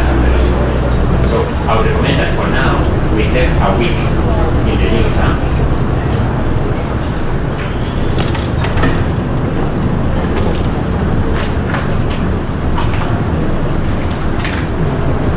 Then thereafter, we consider another week. That would be fair to do. Otherwise, I'm not sure the prosecutor wants a case where she can't even get pro bono counsel. Some of those matters because we closed our offices long time ago. I think it's in the 90% we remain in practice.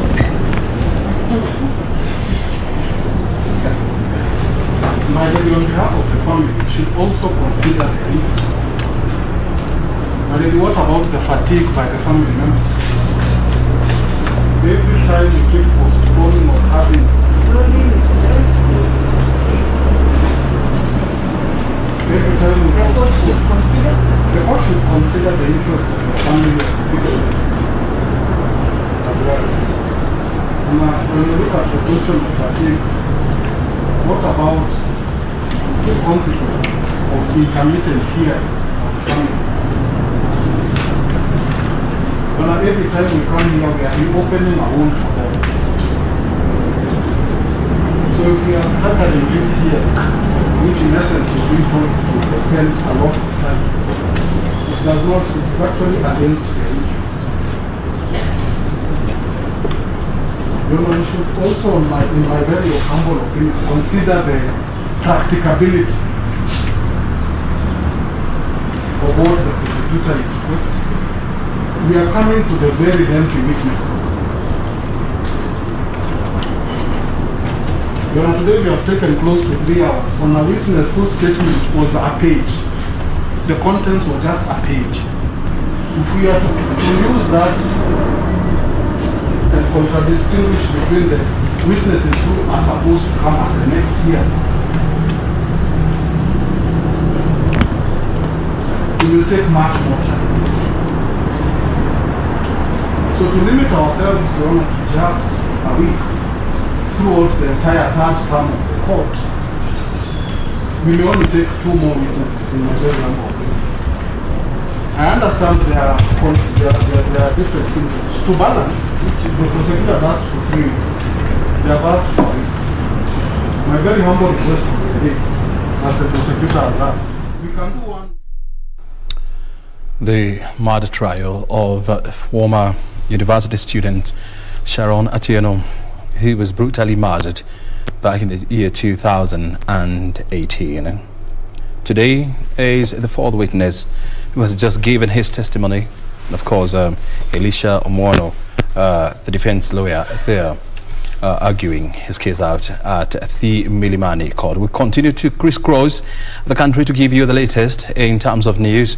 We now take you to Anniversary Towers, where the IEBC selection panel continues to interview prospective candidates for IEBC commissioner's post. Let's now take you to Anniversary Towers and listen in. And on scrutiny and recount all the materials, Mwambosa lost to Joe.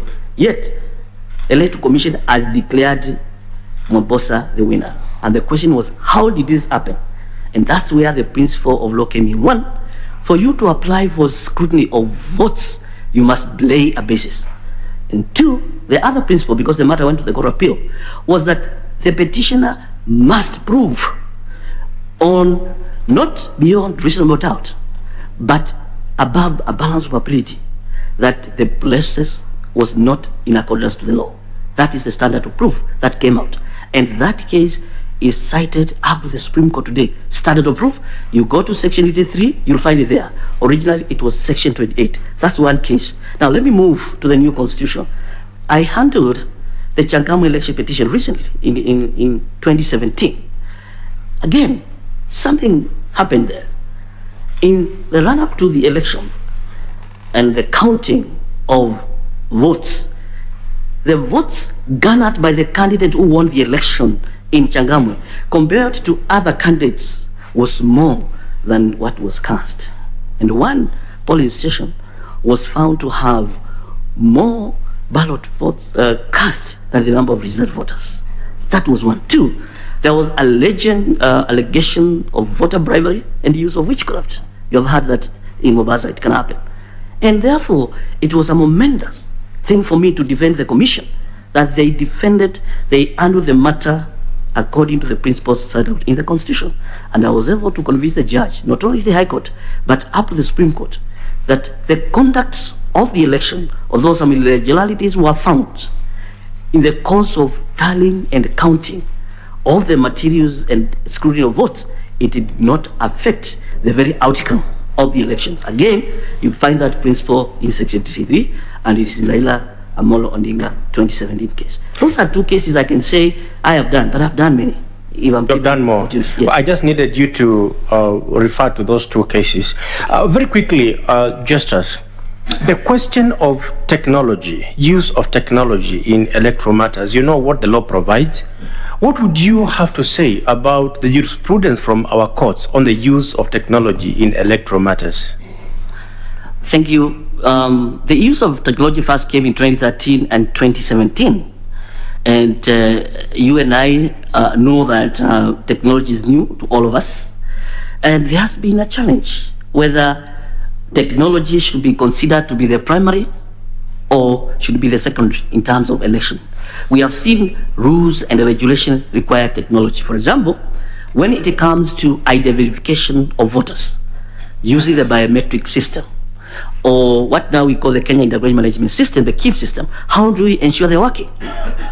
For us to effectively use technology, we must engage other key stakeholders. For example, the people who supply the networks, so that in each and every police station, we have power, which is accessible. In case the KIMs are not working, we have a residual mechanism to restart them. And where results must be transmitted by way of either email or mobile phone, then the presiding officers, the returning results must be in a place where those results can be transmitted. However, technology can fail you. So for us to be able to be adequately prepared, the procurement of any materials that are supposed to be used in terms of ICT must be secured in good time.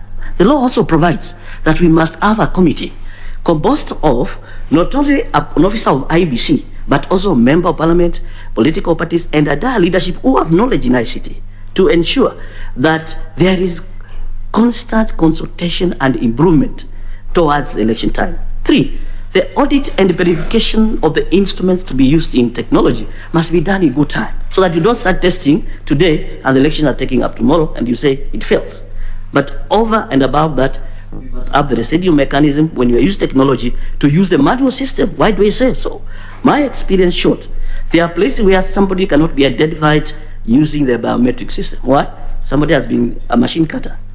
Thumbs cannot pick it. How do you do it?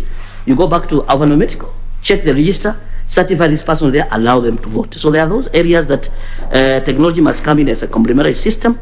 So what I'm asking, Justus, yes, is are you aware of, and you may not elaborate, but are you aware of any case where the question of technology, use of technology in elections was handled by our courts? Yes. In the 2013 elections, there was the failure of technology, the KIMS kit failed. In 2017, in the same place I was the lawyer for IBC, we had a problem. Some KIMS kit failed, and they have to go for alternative methods.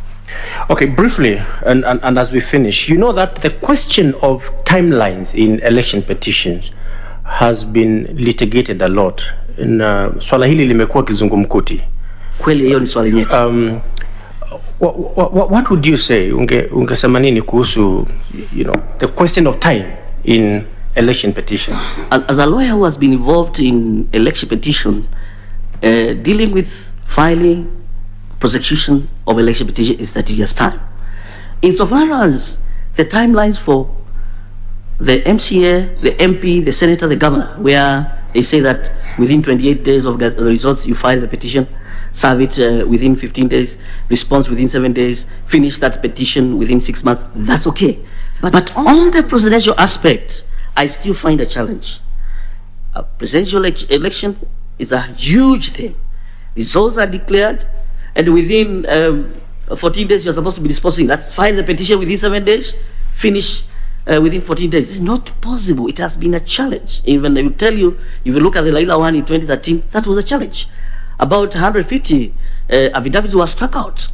How do you manage to bring 1,400 polling station results and agents within 7 days? It is a momentous task, and I think moving forward as Electoral Commission, if I was privileged to sit there, I would propose for reform that the constitution needs to change and give adequate time, like 30 days. That would be sufficient. But for the others, I think it's okay.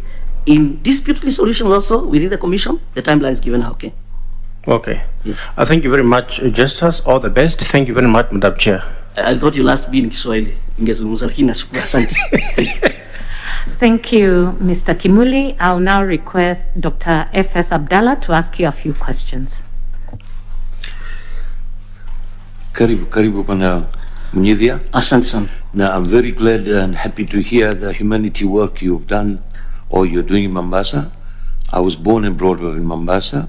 I was at technical high school. The way you moved to Mombasa, I moved to Nairobi. Ah, okay. Right?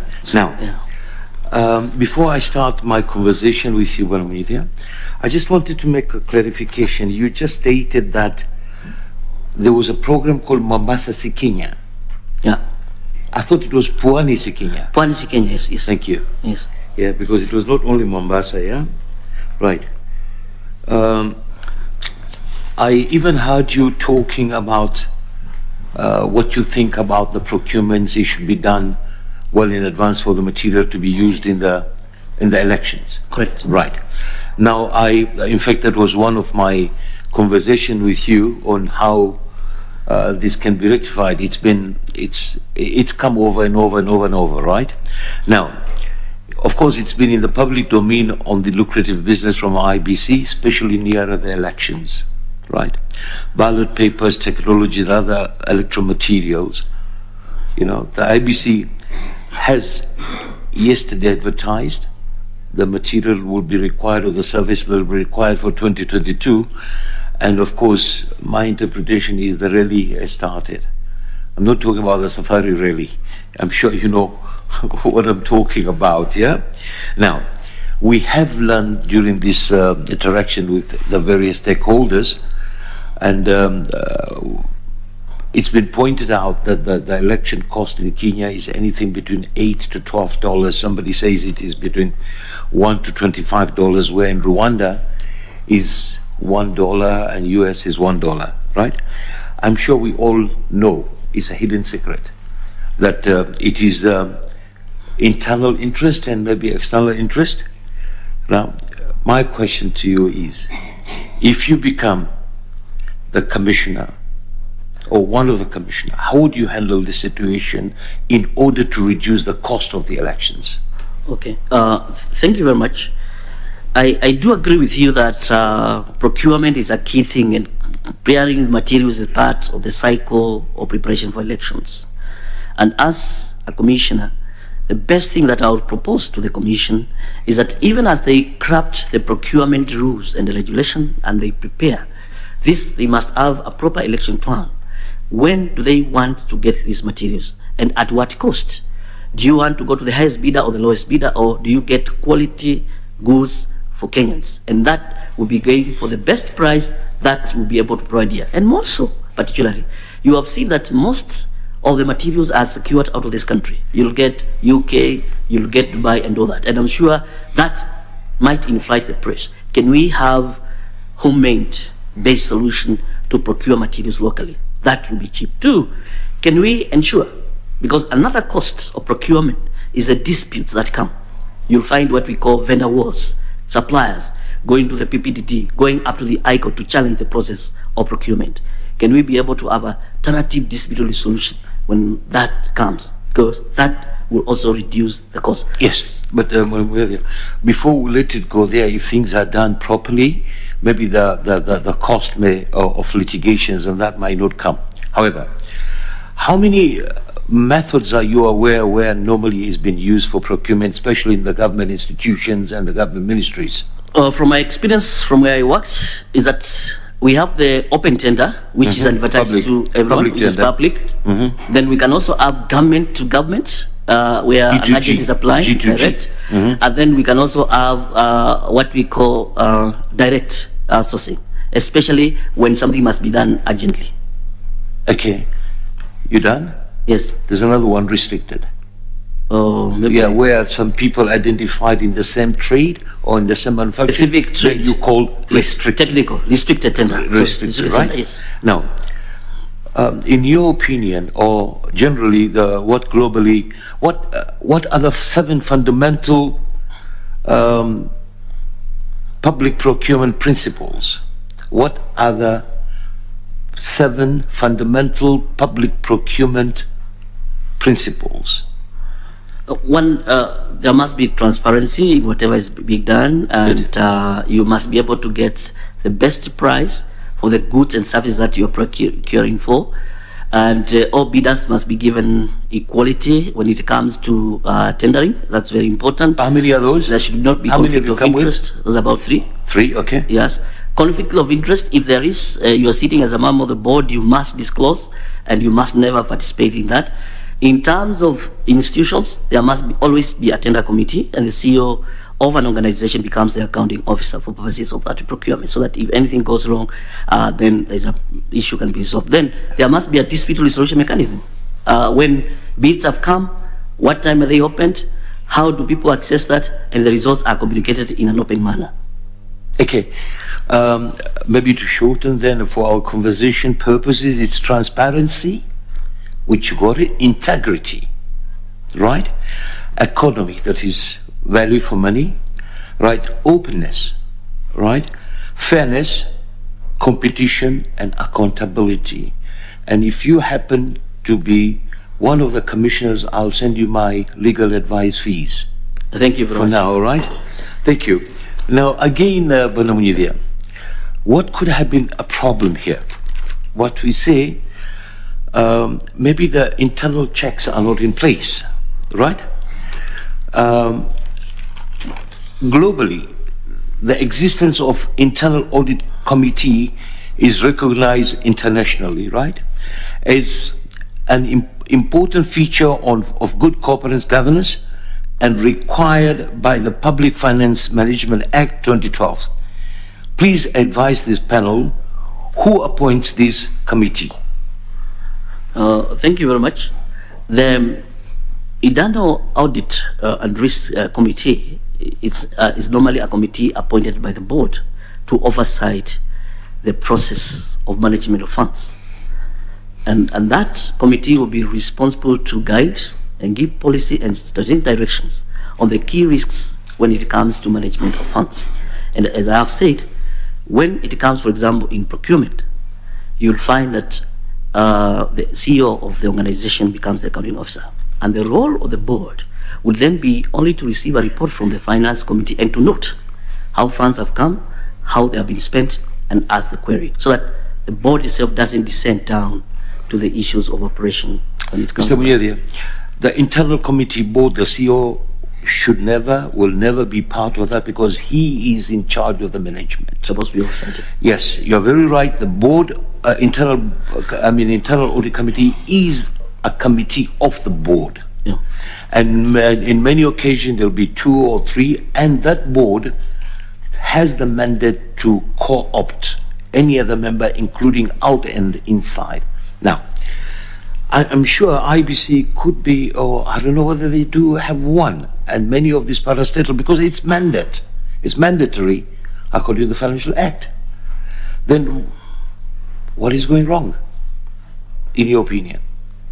From my research, I think they must be having a finance committee, and if they are following Mwongozo, which is one of the key tools being used in government organization, they must be having audit and risk committee. But perhaps one will ask themselves, for example, the commission as it is now only have 3 commissioners. Mm-hmm. I don't know how those 3 commissioners can spread themselves in all other committees. So there is that question about the quorum for them to constitute themselves. Okay. Now, Mr. Munyidhia, I heard you saying that you represented the IBC in one of the cases. In a number of cases, yes. In a number of cases. Yes. And I'm sure you are aware, we've been reading in the papers in most of these government institutions, the legal fees are quite exorbitant. I'm sure with your experience, when you come there, it'll be one of the things you would like to look at because you are the player on the game. Now, I'm just giving you information to give you another heads-on. Okay. Yeah. Okay. Now, from your recommendation, there is a very impressive recommendation here from Kituo cha Sheria, and I'm reading, and with your permission, I would like to read because we are proud of this. Yes. Paragraph 4 of the letter says, Mr. Munyidhia has also played a key role in inspiring fresh confidence in the organization development partners, such that during a span of 2 years, the organization annual revenue from donors increased. Now, my interpretation, revenue as an income. Is there a difference between revenue and grant? Because this is a donation. Does a donation become a revenue? From the writer, I don't know what the writer intended to say, but he must be saying, generally the balance sheet in the organization grew. I am not a financial person, but I do believe that if donations come in, whether by way of subscription or from development partners, that becomes part of the income of the organization. Thank you. You run an organization. Yes, we are. How do you describe revenue in your balance sheet? What we have generated from our activities. Earnings, incomes, right? Earnings from income. Good. Okay, so I said to be corrected of that. Yes. Now, this is good. Now, do you think this was done by you as an individual or as your board? That's the board. That's the organization. That's the board, yeah? They're speaking about So I think this guy says during your organization tenure, right? Yes. Now, was this refundable? No. It was a grant. This is a grant for purposes of running the organization. Good. And as an organization, you know that you have to engage development partners so that they can fund activities in their line of. Of course, to run better, to put technology in place and all that. Yes. Now, I'm sure you are aware that one of the biggest problems IBC has been having, or all the commission, is funding. Right? Yes. Now, 2 questions. In your position, and if you come with this connection, that would you be able to assist to fund in the event there is delays in funding the elections? Yes. In the elections law and in our elections in IBC Act, IBC is allowed to not only get money from Exchequer but engage other developed partners. And how do you do that? Have roundtable meetings. We have embassies, we have international organizations like UNDP who come in and say, we want to support Kenya in this way, in the pathway to democracy. And these are the people you lobby and sit down with them and give the budget. They'll say, we are going to support this budget item. We are going to put this. And this is something that we did when we were in the vetting board. There wasn't enough money to support the work of the board. And we had to have a roundtable meeting with a number of development partners, and we put a basket fund, which through National Treasury allowed us to use, and we were able to accomplish. So similarly, if I was joining the IBC, I will use those soft skills again to be an ambassador within the organization, to lead the team that will sit down and demonstrate that you give us these funds, we will be able to use them this way, because development partners like accountability. Thank you, Mr. Munite. My parting short is, we would maybe appreciate your legal mind and experience you've been having. There's 2 sayings. There's no free lunches, all right? And you don't look at a gift horse in the mouth. How can IBC ever be independent when it is going out for grants and funding and, that is, I don't need an answer, because it will be, it's a matter of concern to all of us as Kenyans, I'm sure, including you. Thank you, and all the best. Thank you very much, Thank you, Chair. Dr. Thank you. Thank you, Dr. Abdallah. I'll now request Mr. Gideon Solonka to ask you a few questions. Thank you. Thank you, Mr. Munyidhia. Now, my first question will be, Article 2 on the supremacy of our Constitution provides under sub-article 5 and 6 that the general rules of international law shall form part of the laws of Kenya, and further, that any treaty or convention ratified by Kenya shall form part of the laws of Kenya under this constitution. Can you give us 4 international laws on or principles on elections that apply to Kenya? Okay. Thank you very much for that. Let me start by saying that 1, the general principles under the ICCPR, the International Convention of Political Rights, comes in straight into Kenya and is already in our constitution by virtue of how we have enacted our Article 81 on the general principles of how elections should be. Coming closer home, the regional, in terms of African Union, we also have a convention which governs the issues on political rights and all that, which is very important.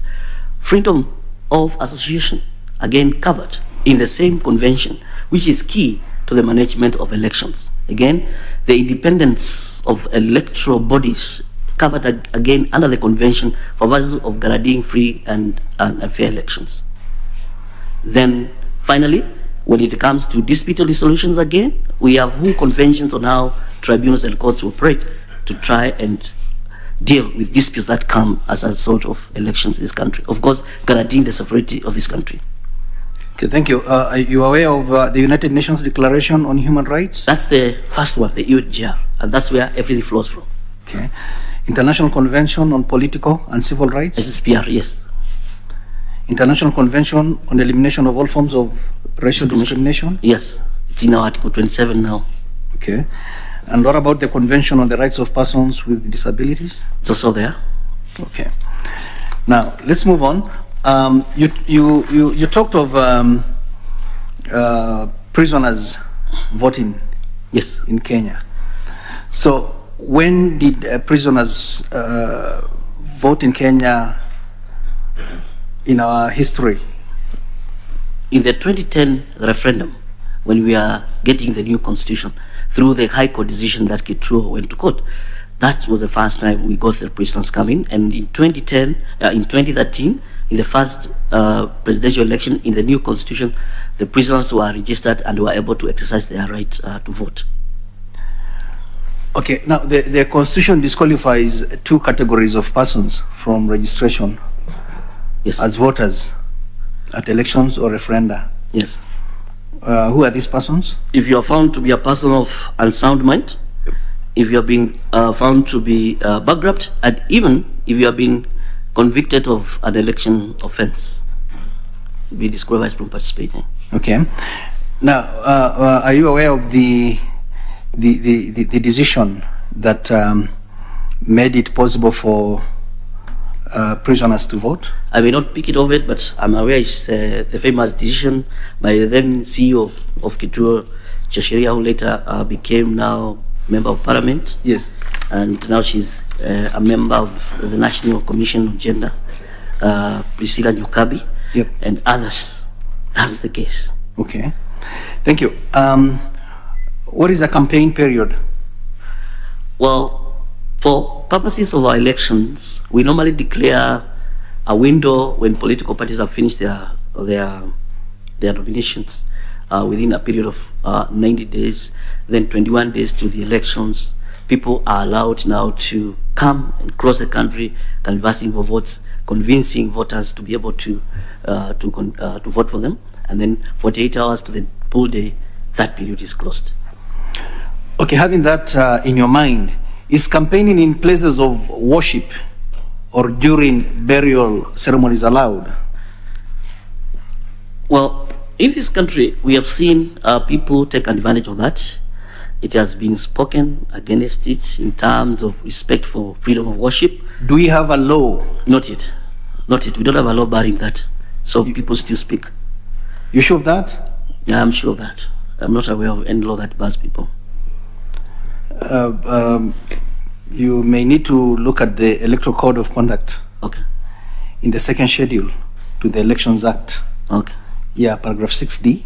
All right. Yeah, it clearly is clearly debars people from campaigning during campaign period. Okay. At funerals or places. I'll watch it. Thank you. Yes.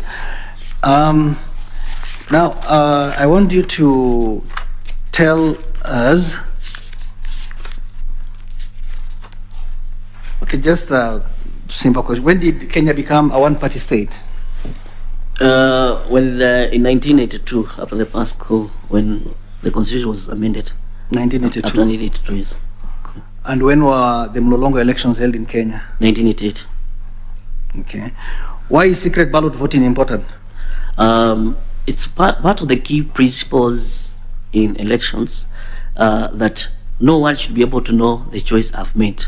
It's a principle in our constitution, yes, and even in election regulations. Now, these Mlolongo elections that were conducted, as Yes. you rightly said, in 1988, Yes. What did that entail? It entailed people lining up against in support of the candidate whom they support. Yes. And Kenyans were openly able to see that somebody who had a longer queue was losing election to another one who had a shorter queue. And that then did not guard the secrets of the vote. So, which provisions of the current constitution will that Mlolongo type of system of election violate? We do not have that system, because even in our nominations now, the regulation requires that everything be carried by way of secret ballot. We have not had a provision of queue voting, as it was called then. So I'm saying which provisions will it violate in our laws, in our constitution today? I think you'll find it in Article 86, the voting mechanisms. Yeah. Yeah. Article 38(3 of on right to vote. Yes. Yes. Okay. Now, how were the commissioners of the ECK appointed for purposes of the 1997 elections?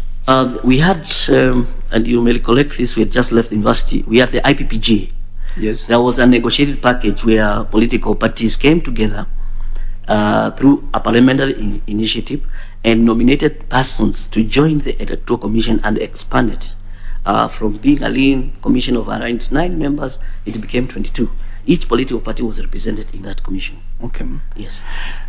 Can you kindly highlight some provisions of the Constitution of Kenya 2010 that anchor our multi-party democracy? Yes. Kenya is a multi-party democracy. I can't recollect that of it now, but I know there are clear provisions that anchoring multi-party democracy in Kenya. Under the Constitution? Under the Constitution. Okay. Yes. This is Article 4(2). Okay. Of the Constitution. Now, what is the threshold for a candidate in a presidential election with more than one candidate to be declared as a winner in the first round? You must get 50% plus 1, and in other words, majority votes in 25 out of the 47 counties. Okay. And what does the term all votes cast in the election mean? That is, all votes cast in an election would include the valid votes, the rejected votes, and the spoiled votes, all tallied together. That's the total of votes cast in an election. So to you, they include the spoiled votes? I've said all votes cast, if you want to tabulate. But if you want to move to check valid votes, so that you can determine the winner, then that becomes different. No, I'm specific. That term, what does it encompass? All votes that have been cast, accounted for, and pronounced by respective returning officers. You may in need the to, entry of results, yes. Okay, you may need to look at Raila 1, 2013. Okay. Yeah, the Supreme Court held that rejected ballots papers are not to be counted as votes. Not as valid votes. Yes, not as votes, and therefore the term votes cast cannot and will not include rejected ballot papers. Okay. Finally, let me ask you, you're aware of the laws on suspension of county governments? Yeah, we had, I think, one case, I remember, in the County Governments Act. Yes. Yeah. In our history, how many counties have experienced that issue of suspension? I only remember Makueni County, where our Professor Kibwana comes from. Yes. There was a process, and the tribunal was appointed by Mohamed Nyauga. Mohamed Nyauga was the chair. They went, investigated, and made their recommendations to the president, and the process was restored back. In the period 2013 to 2017, I think the governor was having problems with the members of that county assembly. Okay. That's the only county I can recollect now. Okay. There was another one which also sought to be suspended. Okay, I can't recall that one. Taita Taveta. Okay. You know, that must be recent. after 2017. Yes, that was in its second term. Yes. Now, who has the power to suspend a county government? Thank you. The members of a county assembly can be able to move a motion in their county and collect signatures to suspend the county government. So who has the powers to suspend? The citizens. Through their elected representatives. You may need to look at Article 192.1. It's the president. Okay. Okay. Now, name 2 circumstances under which a county government may be suspended. One, if there has been a serious violation of governance, where the executive is not operational, it's not delivering, and that the organs of that county are not working together, then there will be a problem. For example, the one of Makueni, there was the issue of budgetary allocation. The governor, the speaker were not seeing each other, and all those many things. That was one of the issues. Okay. And also in any other exceptional circumstances? It can be. Okay. What is the role of the IEBC in the suspension of a county government? Now, once a county government has been suspended, it means that now we go for elections. Seats will be declared vacant, and then we may need now to elect a governor, his deputy, and have a new governor in place. Okay. Thank you so much. Thank you very much. I wish you all the best. Asante. Yep. Thank you, Mr. Solonka. I'll now request Madam Elizabeth Mayo to ask her questions. Okay, thank you, Chair. Yes, Mr. Munyidia. Yes, that's it. Okay, I hope I've pronounced it well. Thank you, yeah. Okay, now I want us to look at the structure of IBC. When you look at the Commission's organogram, the way it is reflected, it is reflecting its governance structure. I hope you have read the 2021-24 strategic plan, it is clearly stated there. You have read it, eh? I've just perused it. Okay, so yes. Please state the main officers in the structure of IBC. All right. That supports its operations. Yeah, we have the commission, headed by the chairman and the commissioners. Then we have the CEO, who is the chief executive officer. And then we have key directorates in the organization. I think there are about 9 of them. We have finance, we have procurement, we have a directorate dealing with FEGO, another dealing with voter registration, and we have another one that basically deals with operations and the county offices outside the headquarters. About 9 directorates are structured there. And in each directorate, you'll find a director and managers below it. Okay, thank you. From these offices, which one is responsible for handling of elections and results in the structure? There are 2 aspects of it. We have a whole organ that deals with compliance, registration, and then we have the legal department, which deals with support services for those directorates. What about results? There is the results for the elections. Yeah. That comes under operations for the elections management docket. Okay. So what are some of the risks in terms of possible offenses that you think IBC officials might commit? And what proactive steps would you take to prevent such offenses from being committed? Thank you. If, for example, an election officer is declaring results and you enter the long entry, that could be an offense. If you knowingly or forcibly give information pertaining to records in the commission, that could be an offense. If you are found influencing or being partisan, that would be not only a breach of code of conduct, but also an offense. And if, in terms of procurement, you are found to have influenced a particular tender, that would be like corruption, you are likely to be charged with an offense. Those are key areas that I think cover the offenses within the officers of the commission. What about receiving bribes? That's corruption. Do you think it is possible that they can receive bribes? That's corruption, yes. Receiving bribes, yes. Okay. Offenses. So as an IBC commissioner, if you are responsible for overseeing the development of internal communication strategy, what would you include to assist staff to comply with the law? One of the communication strategy. Yes, one of the things we must periodically do within the commission is to have a way in which we remind through our memos and our discussion fora on keeping to the oath of office and upholding the ELCO Code of Conduct. Open forums and through memos for them to adhere to the law. That way, the open discussions will let them understand where is the strategy of our commission and where we are going, because we are supposed to deliver a credible and accountable commission when it comes to the mandate as commissioners. Okay, thank you. So what are the key policies of IBC? There are a number of things that IBC has come up with. We have policies in relation to one, voter education and development of curriculum for voter education. IBC has also come up with policies and also regulations on how to register voters in the diaspora. We have seen that. IBC has also have policies on management of finance and sourcing of finances, procurement, operations, and also establishment of infrastructure, both at the commission and also at the ground, to ensure the presence of the commission within all the 290 constituencies. What about human resource policy? There is also a human resource policy which shows how to recruit, the process of recruitment, and the process of dealing with both the discipline of the staff and also how staffs can grow from one grade to another within the commission. Okay, thank you.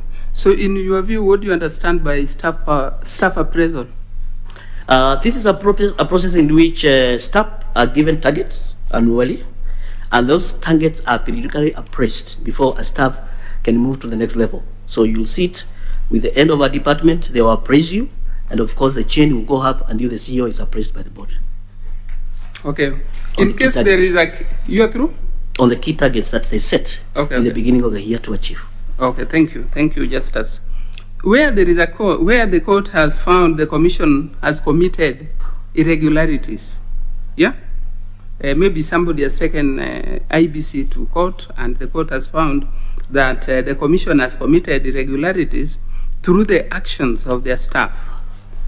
What measures would you take into account, taking into account that you have the performance appraisal matrix which all the staff are aware of? I will need to check the breaches that they may have committed, where you find that the findings by the court are such that they impact negatively to the trust restored on the IBC, then you may need to take that staff through a discipline process. In fact, in some cases you may have to relieve some of the staff their duties if you found that they are in breach as found by the court.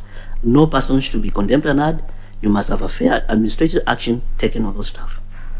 What about the strategic objectives that you had put in place before you even signed these performance contracts with them? You'll have to check whether within those strategic objectives they were executed the mandate or they were outside that mandate. The strategic objectives? Yes. What about the milestones and deliverables? Because maybe they are being accused of what actually you told them to do in line with the...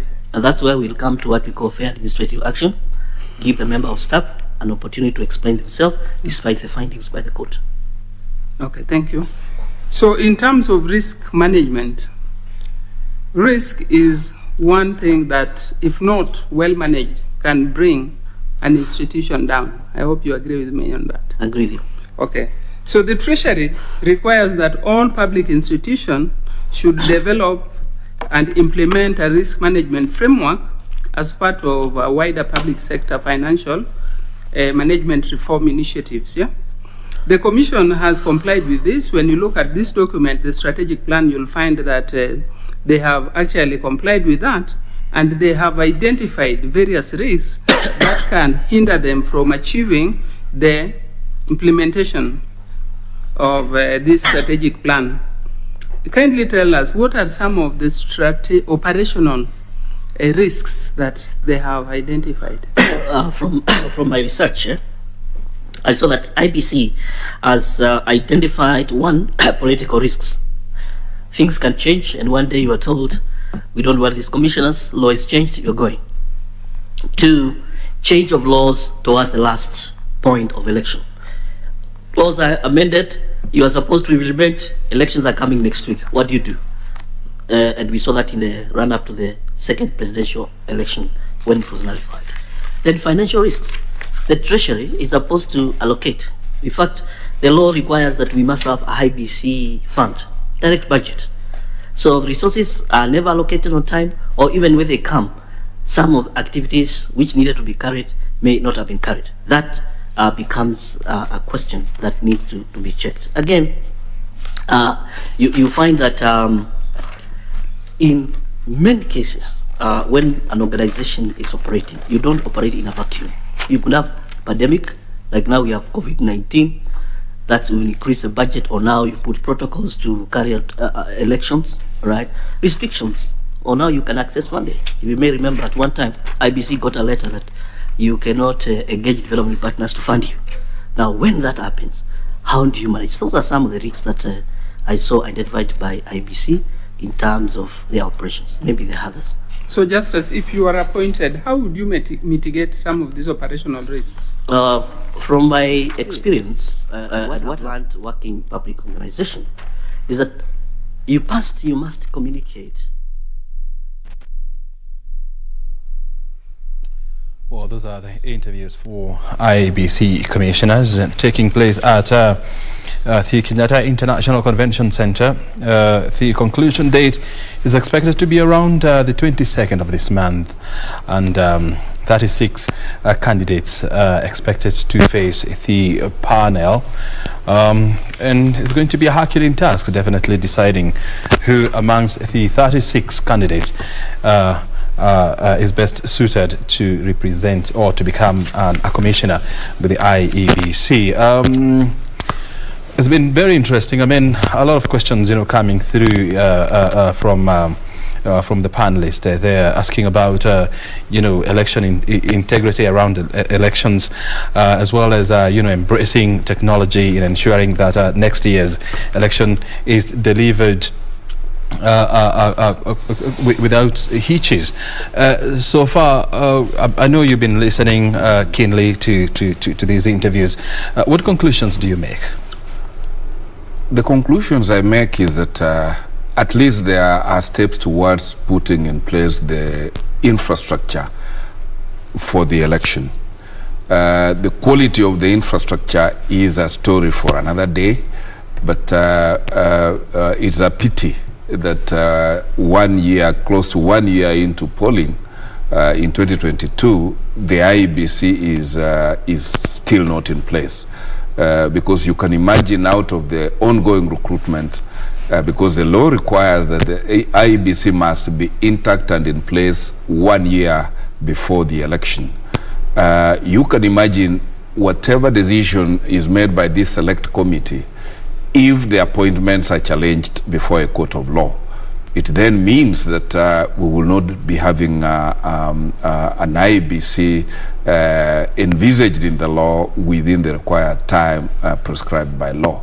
But all said and done, during the interviews, a lot of soft underbellies of the IEBC are being exposed and being dealt with. The question of ICT, the question of who takes responsibility when a decision or an election decision by IEBC has been declared irregular, and so many other challenges. Be it as it may, we need an electoral body because we cannot shift goalposts or the term of the current parliament or the term of the presidency, and it is therefore imperative that by all means we need to have this exercise complete as quickly as practicable. And just to clear any doubts, we saw about 2 weeks ago IEBC issuing a statement saying that elections will definitely be held sometimes in August the year 2022, and when you factor in the fact that these interviews are coming to a close on 22nd of this month, in case there's protests before a court of law, I mean, where would this whole process be left at? No, it's a challenge. Indeed, it is beyond the mandate of IEBC to state that you will have elections in 2022, whatever date it will be, because, of course, that is what the law says today, but nothing stops the citizens of this country from amending the law if they so wish. What I should have heard our chairman of IEBC say is when the election date comes, they will conduct the election according to the law and according to the constitution that has put them in office. As to whether we will actually have an IEBC capable of conducting an election, that question is in the air, and we'll have to await the determination of the IEBC, rather the BBI case, because one of the questions the Court of Appeal is grappling with is whether or not IEBC is properly constituted as we speak. And if it isn't, then we have a challenge, and therefore if these commissioners we are processing at the moment don't get to office in time, then we are making an already bad situation worse.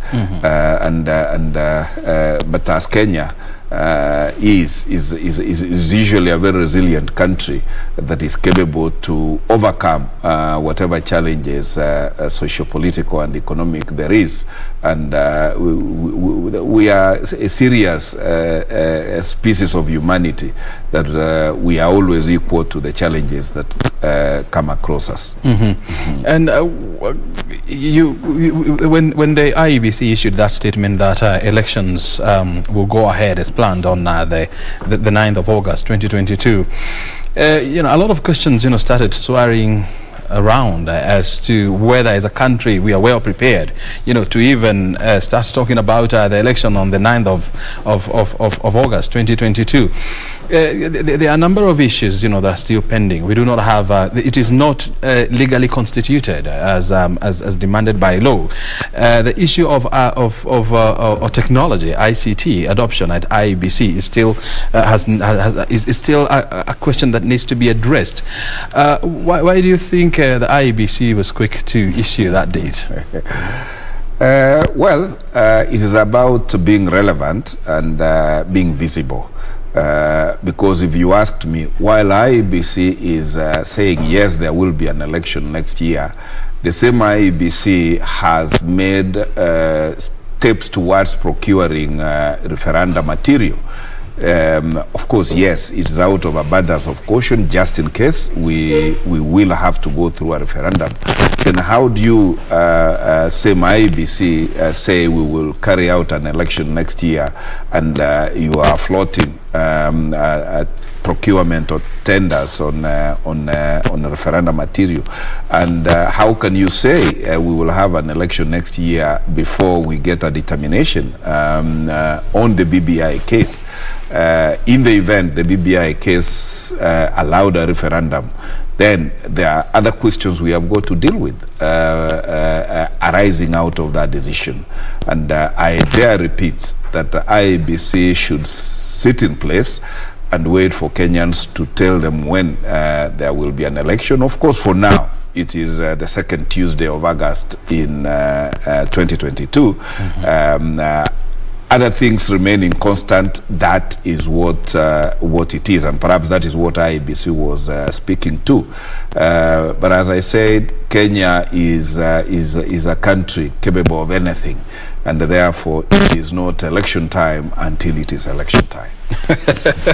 and I mean, you're saying that yeah, it's true that the mandate of changing election dates remain with Kenyans, but what would that take if Kenyans were to decide, hey, look here, we're not ready for these elections come the year 2022. What will it take for them to change the second Tuesday of August 2022? Of course, it will take a referendum, and we have that time. And it is not a question of time. Time is a factor that can be dealt with. Because look at it, O'Brien, the last boundary delimitation in this country was conducted in 2012. And after every 10 years, it is required that before we go into elections, boundaries again be delimited.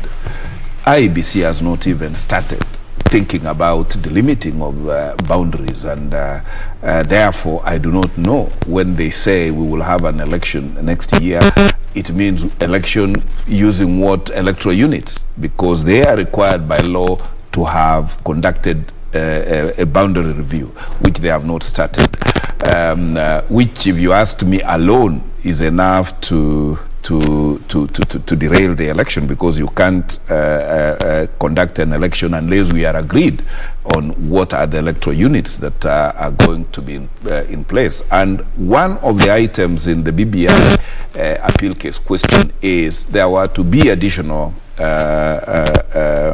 electoral units to cure the question of proportionality in representation. And therefore, that is a question still, depending on what the Court of Appeal and possibly Supreme Court speak about it, that will impact on whether we will have an election, and if so, using what electoral units. And so quickly before we wind up, when you look at the elephant in the room, you're talking about a boundaries review, you know, orienting new commissioners who would join IEBC, conducting a referendum, if at all the Court of Appeal says it goes ahead. This is likely to be definitely a full plate for IEBC, right? Oh, certainly, certainly. And I do hope that those who have presented themselves for that job are equal to the task, because it is no mean achievement.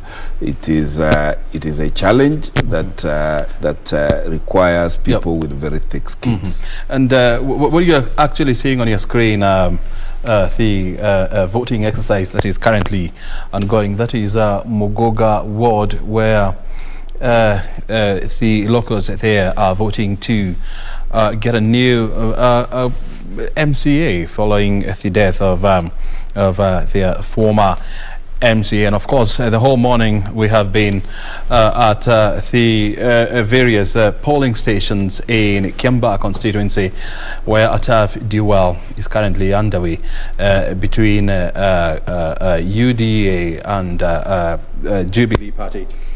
And we have had the two candidates casting their ballots, and of course we'll be waiting and of course following to see what exactly unfolds from Kiambaa.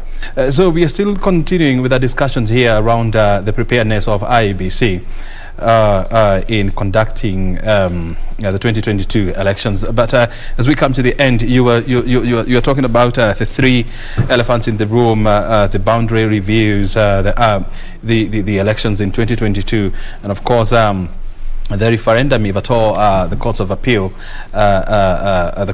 says it goes ahead. So how would you expect IEBC to pull through out of these serious issues? As a commission, IEBC, I think, has no say, and which is the reason why I say chairman is being ambitious to speak about there being an election next year. The question on whether and when we will have the next general election is actually a political question. Although engraved in the Constitution, certain indicators as of now pointing towards inability to have infrastructure ready, to have sufficient funding, and to have a consensus on what electoral units are going to be used in the next election. So I'm sure after we finish with the BBI appeal case decision, the ball will be back on the citizenry to decide from here which way Kenya, and how do we fast track whatever infrastructure that we need to have in place in good time, whatever laws that need to be reviewed so that they are aligned towards allowing an election within time. Very well. Thank you very, very much, Steve Mogaka, for your input and, of course, for your insight and finding time to be with us here since 10:30 today. And we highly appreciate your insight as well. Humbled. Very well. We have been talking to Steve Mogaka, a lawyer and political commentator on the issues around IEBC, as well as the by-elections in Kiambaa constituency and Mugoga ward. You have heard it from him. Remember, lunchtime news is coming up next, and we'll be crossing over to Kiambaa by-election to exactly get an update on what is on the ground. Jackie Wambiro is coming up next with the lunchtime news. Stay right here.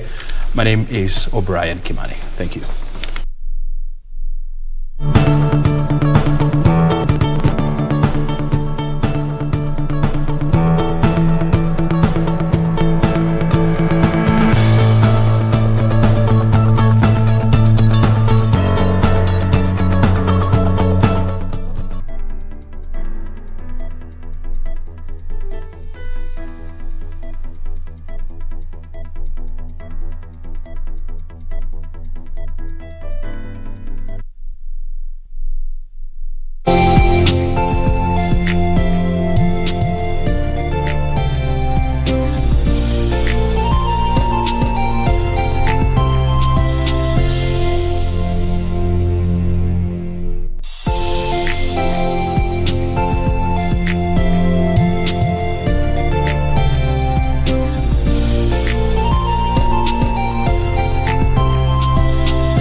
She has not let her disability define her to become outstanding in all spheres of life.